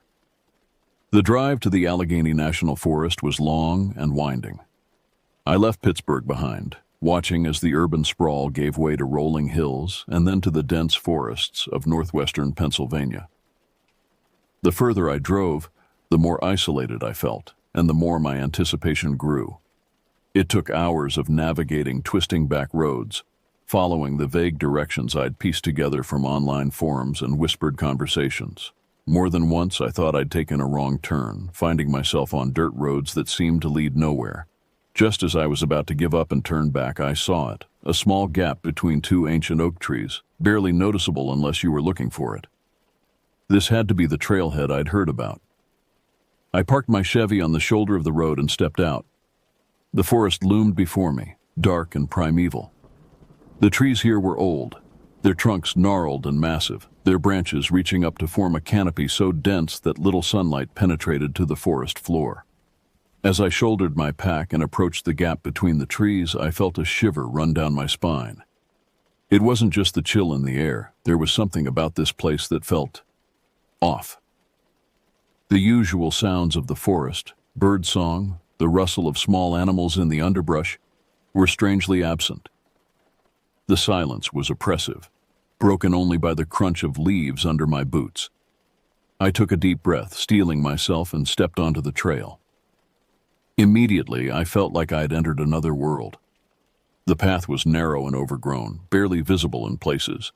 It wound its way between the massive trees, twisting and turning in a way that made it impossible to see more than a few yards ahead. As I hiked deeper into the forest, the light began to dim, filtered through layers of leaves and branches. The air grew thick and heavy, filled with the musty scent of decaying vegetation. I checked my watch. I'd only been walking for an hour, but it felt like much longer. The trail was challenging, just as the rumors had said. It climbed steeply at times, forcing me to scramble over moss-covered boulders and fallen trees. Other sections were boggy, my boots sinking into the soft earth with each step. But it wasn't just the physical difficulty that was getting to me. There was something else, a growing sense of unease that I couldn't shake. It started as a tickle at the back of my neck, a feeling of being watched. I kept glancing over my shoulder, expecting to see something. But there was never anything there, just the endless trees and shadows. As the day wore on, my unease grew stronger. The forest seemed to close in around me, the trees looming impossibly tall, their branches reaching out like gnarled fingers. More than once I could have sworn I saw movement out of the corner of my eye, but when I turned to look, there was nothing. I tried to rationalize these feelings, telling myself it was just the isolation getting to me. After all, I was miles from civilization, in a part of the forest that few people had ever seen. It was natural to feel a bit on edge, but deep down, I knew it was more than that. There was something fundamentally wrong about this place, something that went beyond mere isolation or unfamiliarity. It was as if the very air was charged with a malevolent energy, as if the forest itself was aware of my presence and was not happy about it. As the afternoon wore on and the light grew dimmer, I began to wonder if I should turn back. The trail was supposed to be a loop, but I had no idea how much further I had to go. The thought of being in this forest after dark filled me with a dread I couldn't explain. But just as I was about to give up and retrace my steps, I saw something through the trees ahead, a structure of some kind. My heart leaped. Maybe it was a ranger station or an old hunter's cabin. Either way, it meant shelter and possibly a way to orient myself. With renewed energy, I pushed forward, eager to reach the building and escape the oppressive atmosphere of the forest. But as I drew closer, my hope turned to confusion, and then to a creeping horror. What I saw before me was no ranger station. It was something far older, far stranger, and far more terrifying. The structure that emerged from the gloom was a cabin, but unlike any I'd ever seen before. It looked ancient, as if it had stood in this clearing for centuries, weathering countless storms and seasons. The wood was gray with age, the windows boarded up with planks that were nearly as old as the cabin itself. The roof sagged ominously, laden with years of accumulated leaves and debris. As I approached, my steps slowing involuntarily, I noticed other details that sent chills down my spine. The clearing around the cabin was eerily perfect, a near circle of open ground surrounded by the dense forest. Not a single tree or bush grew within this circle, as if nature itself refused to encroach upon this place. The porch creaked under my weight as I stepped onto it, the rotten wood threatening to give way. A sign was nailed to the door, its message barely legible under layers of dirt and moss. "Do not enter." Every instinct I had was screaming at me to turn back, to run as fast and as far as I could from this place. But something drew me forward, a morbid curiosity that I couldn't resist. My hand reached out, almost of its own accord, and pushed against the door. It swung open with a groan that sounded almost human, revealing the cabin's interior. The smell hit me first, a thick, musty odor of decay and something else, something I couldn't quite identify. It was sickly sweet, reminiscent of rotting meat, but with an underlying scent that was alien and deeply unsettling. I fumbled for my flashlight, its beam cutting through the gloom to reveal the cabin's contents. Dust motes danced in the light, swirling in patterns that seemed almost deliberate. The furniture was old and broken, a table with one leg missing, chairs with their seats rotted away, shelves sagging under the weight of moldy books and rusted tools. But it was what lay in the center of the room that truly caught my attention. A trapdoor set into the floor, slightly ajar, and from beneath it, that smell grew stronger, wafting up in almost visible waves. I stood there frozen, my heart pounding in my chest. Every fiber of my being was telling me to leave, to forget I'd ever seen this place. But my feet moved of their own accord, carrying me closer to that trapdoor. I can't explain why I did what I did next. Maybe it was the same morbid curiosity that gets us all into trouble at some point in our lives. Or maybe it was something more sinister, some external force compelling me forward. Whatever the reason, I found myself reaching down, grasping the iron ring set into the trapdoor and pulling it open. The hinges screamed in protest, the sound echoing in the empty cabin like a cry of pain. A set of stairs led down into darkness, a darkness so complete it seemed to swallow the beam of my flashlight. The smell that rose from that opening was overwhelming now. I gagged, fighting the urge to vomit, but still, I didn't turn back. I couldn't. Something was calling to me from that darkness, something ancient and terrible and undeniably real. Taking a deep breath, I began to descend the stairs. Each step creaked ominously, threatening to give way under my weight.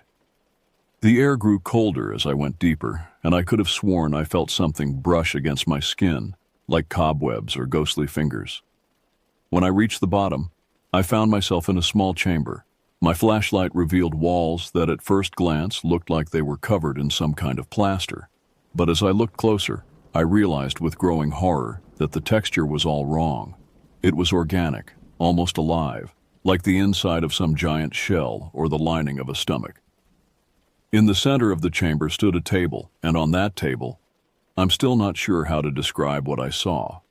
At first glance, it looked like a pile of bones, bleached white with age. But as I drew closer, I realized that the bones were arranged in a pattern, an intricate and deliberate design that hurt my eyes to look at directly.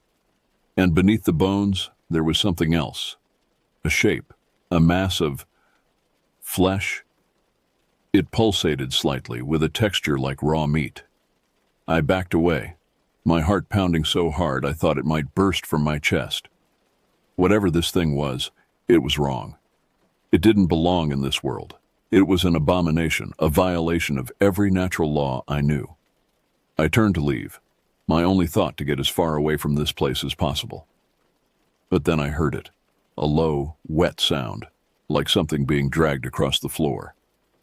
I whipped around, my flashlight beam dancing wildly across the chamber. And that's when I saw it. The thing on the table moved. Slowly, agonizingly, it began to rise. The bones clattered as they fell away, revealing more of the pulsating flesh beneath. And then I saw the eyes. They weren't human eyes. They weren't the eyes of any animal I'd ever seen. They were something in between, something that shouldn't exist. And they were looking directly at me. In that moment, as those alien eyes locked onto mine, I knew I had made a terrible, possibly fatal mistake. Whatever this thing was, It was aware. It was alive. And now, it knew I was here. I ran.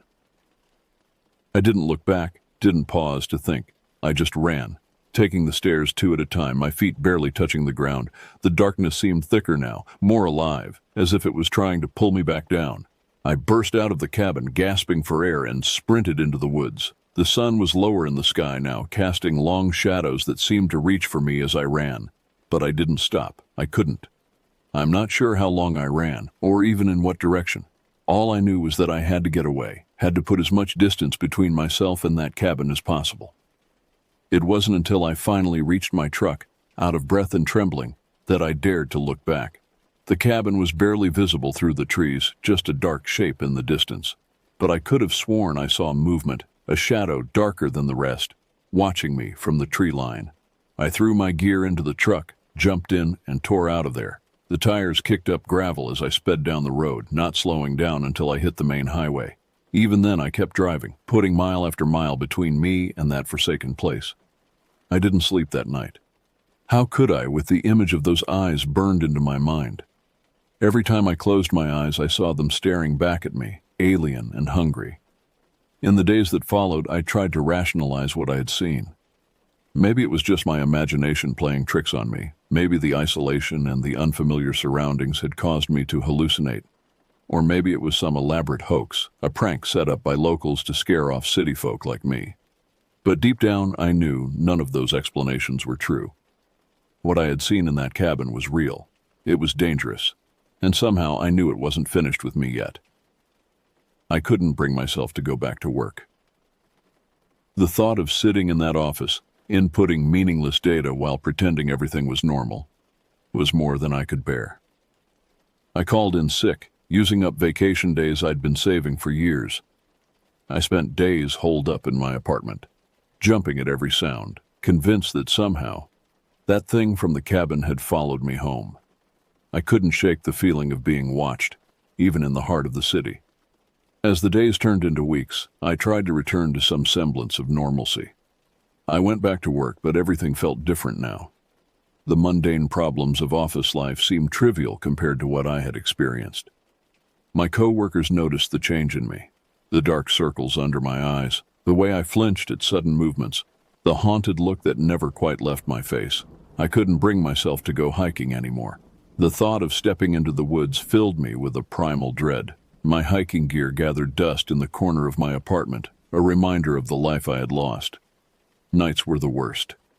In the quiet darkness of my bedroom, I could swear I heard that wet, dragging sound again.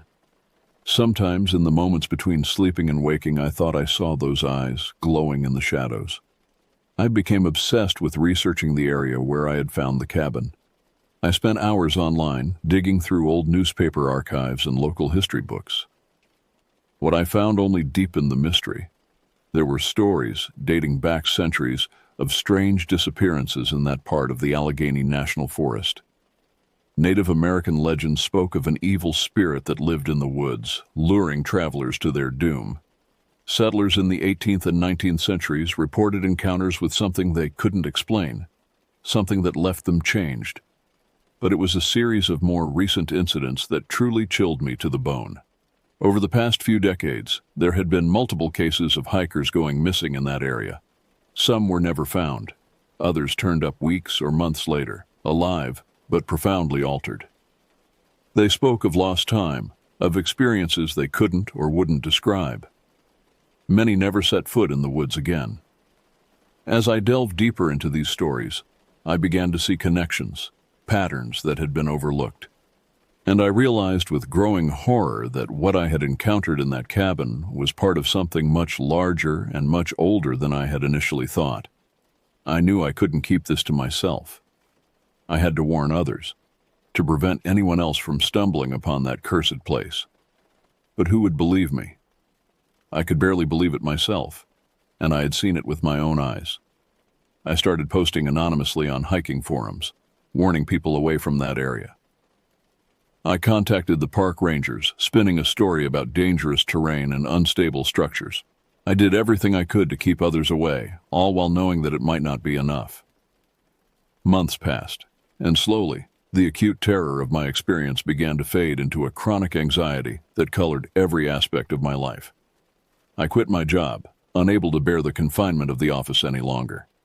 I sold most of my possessions and moved to a small apartment on the outskirts of the city, as far from the forests as I could get, while still maintaining some connection to my old life. But no matter how far I ran, I couldn't escape the feeling that it wasn't over. That somehow, someday, I would have to confront what I had seen in that cabin. That day came sooner than I expected. It was a crisp morning in late March, nearly 6 months after my encounter in the woods. I was sitting at my kitchen table, nursing a cup of coffee and scanning the local news on my laptop, when I saw the headline that made my blood run cold. Group of hikers missing in Allegheny National Forest. With shaking hands, I clicked on the article. 5 hikers, all experienced outdoorsmen, had vanished without a trace.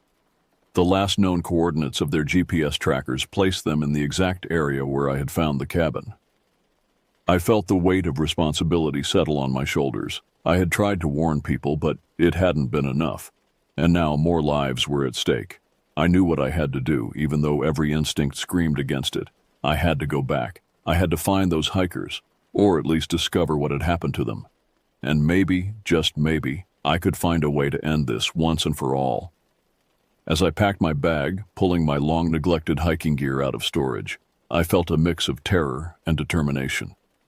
I didn't know what I would find when I returned to that forest, but I knew it would change me forever. I left a note in my apartment, detailing everything I had experienced and learned over the past months. If I didn't return, at least someone would know the truth. The drive back to the Allegheny National Forest was a journey into my own personal hell. Every mile brought back memories of that fateful day. Every turn in the road increased the dread building in my gut. But I pressed on, driven by a need to face what I had run from for so long. As I parked my truck at the now familiar spot and stepped out into the forest, I felt a shift in the air. The woods were silent, as they had been before, but there was a tension now, a feeling of anticipation. It was as if the forest itself was holding its breath, waiting to see what would happen next. I found the trail easily this time, my feet remembering the way even after all these months. As I hiked deeper into the woods, I remained alert, watching for any sign of the missing hikers or anything else. Hours passed and the forest grew darker around me, and then, just as before, I saw it through the trees. The cabin. It looked exactly as I remembered, a twisted parody of shelter in this wild place. But something was different this time. The door of the cabin stood open, swaying slightly in a breeze I couldn't feel. And from inside I heard sounds, movement, and something that might have been voices. Steeling myself, I approached the cabin. As I drew closer, I could make out words, spoken in a language I didn't recognize. The voices were strange, neither fully human nor completely alien. I stood at the threshold, my heart pounding in my chest. I knew that stepping through that door might mean my death or something far worse, but I also knew that I couldn't turn back now. Whatever was in there, whatever had taken those hikers, had to be stopped. Taking a deep breath, I stepped into the cabin. The familiar musty smell hit me, along with that sickly sweet odor I remembered all too well. But now there was something else, the metallic tang of blood. My flashlight beam cut through the gloom, revealing a scene of horror. The missing hikers were there, or what was left of them. Their bodies were arranged in a grotesque tableau, limbs twisted at impossible angles, flesh melded with the strange, organic substance that coated the walls. And in the center of it all, rising from the open trapdoor, was the thing I had seen before. But it was larger now, more defined. I could make out limbs of a sort, and what might have been a head. And those eyes, those terrible, knowing eyes, were fixed directly on me. I wanted to run. Every fiber of my being screamed at me to flee, but I stood my ground.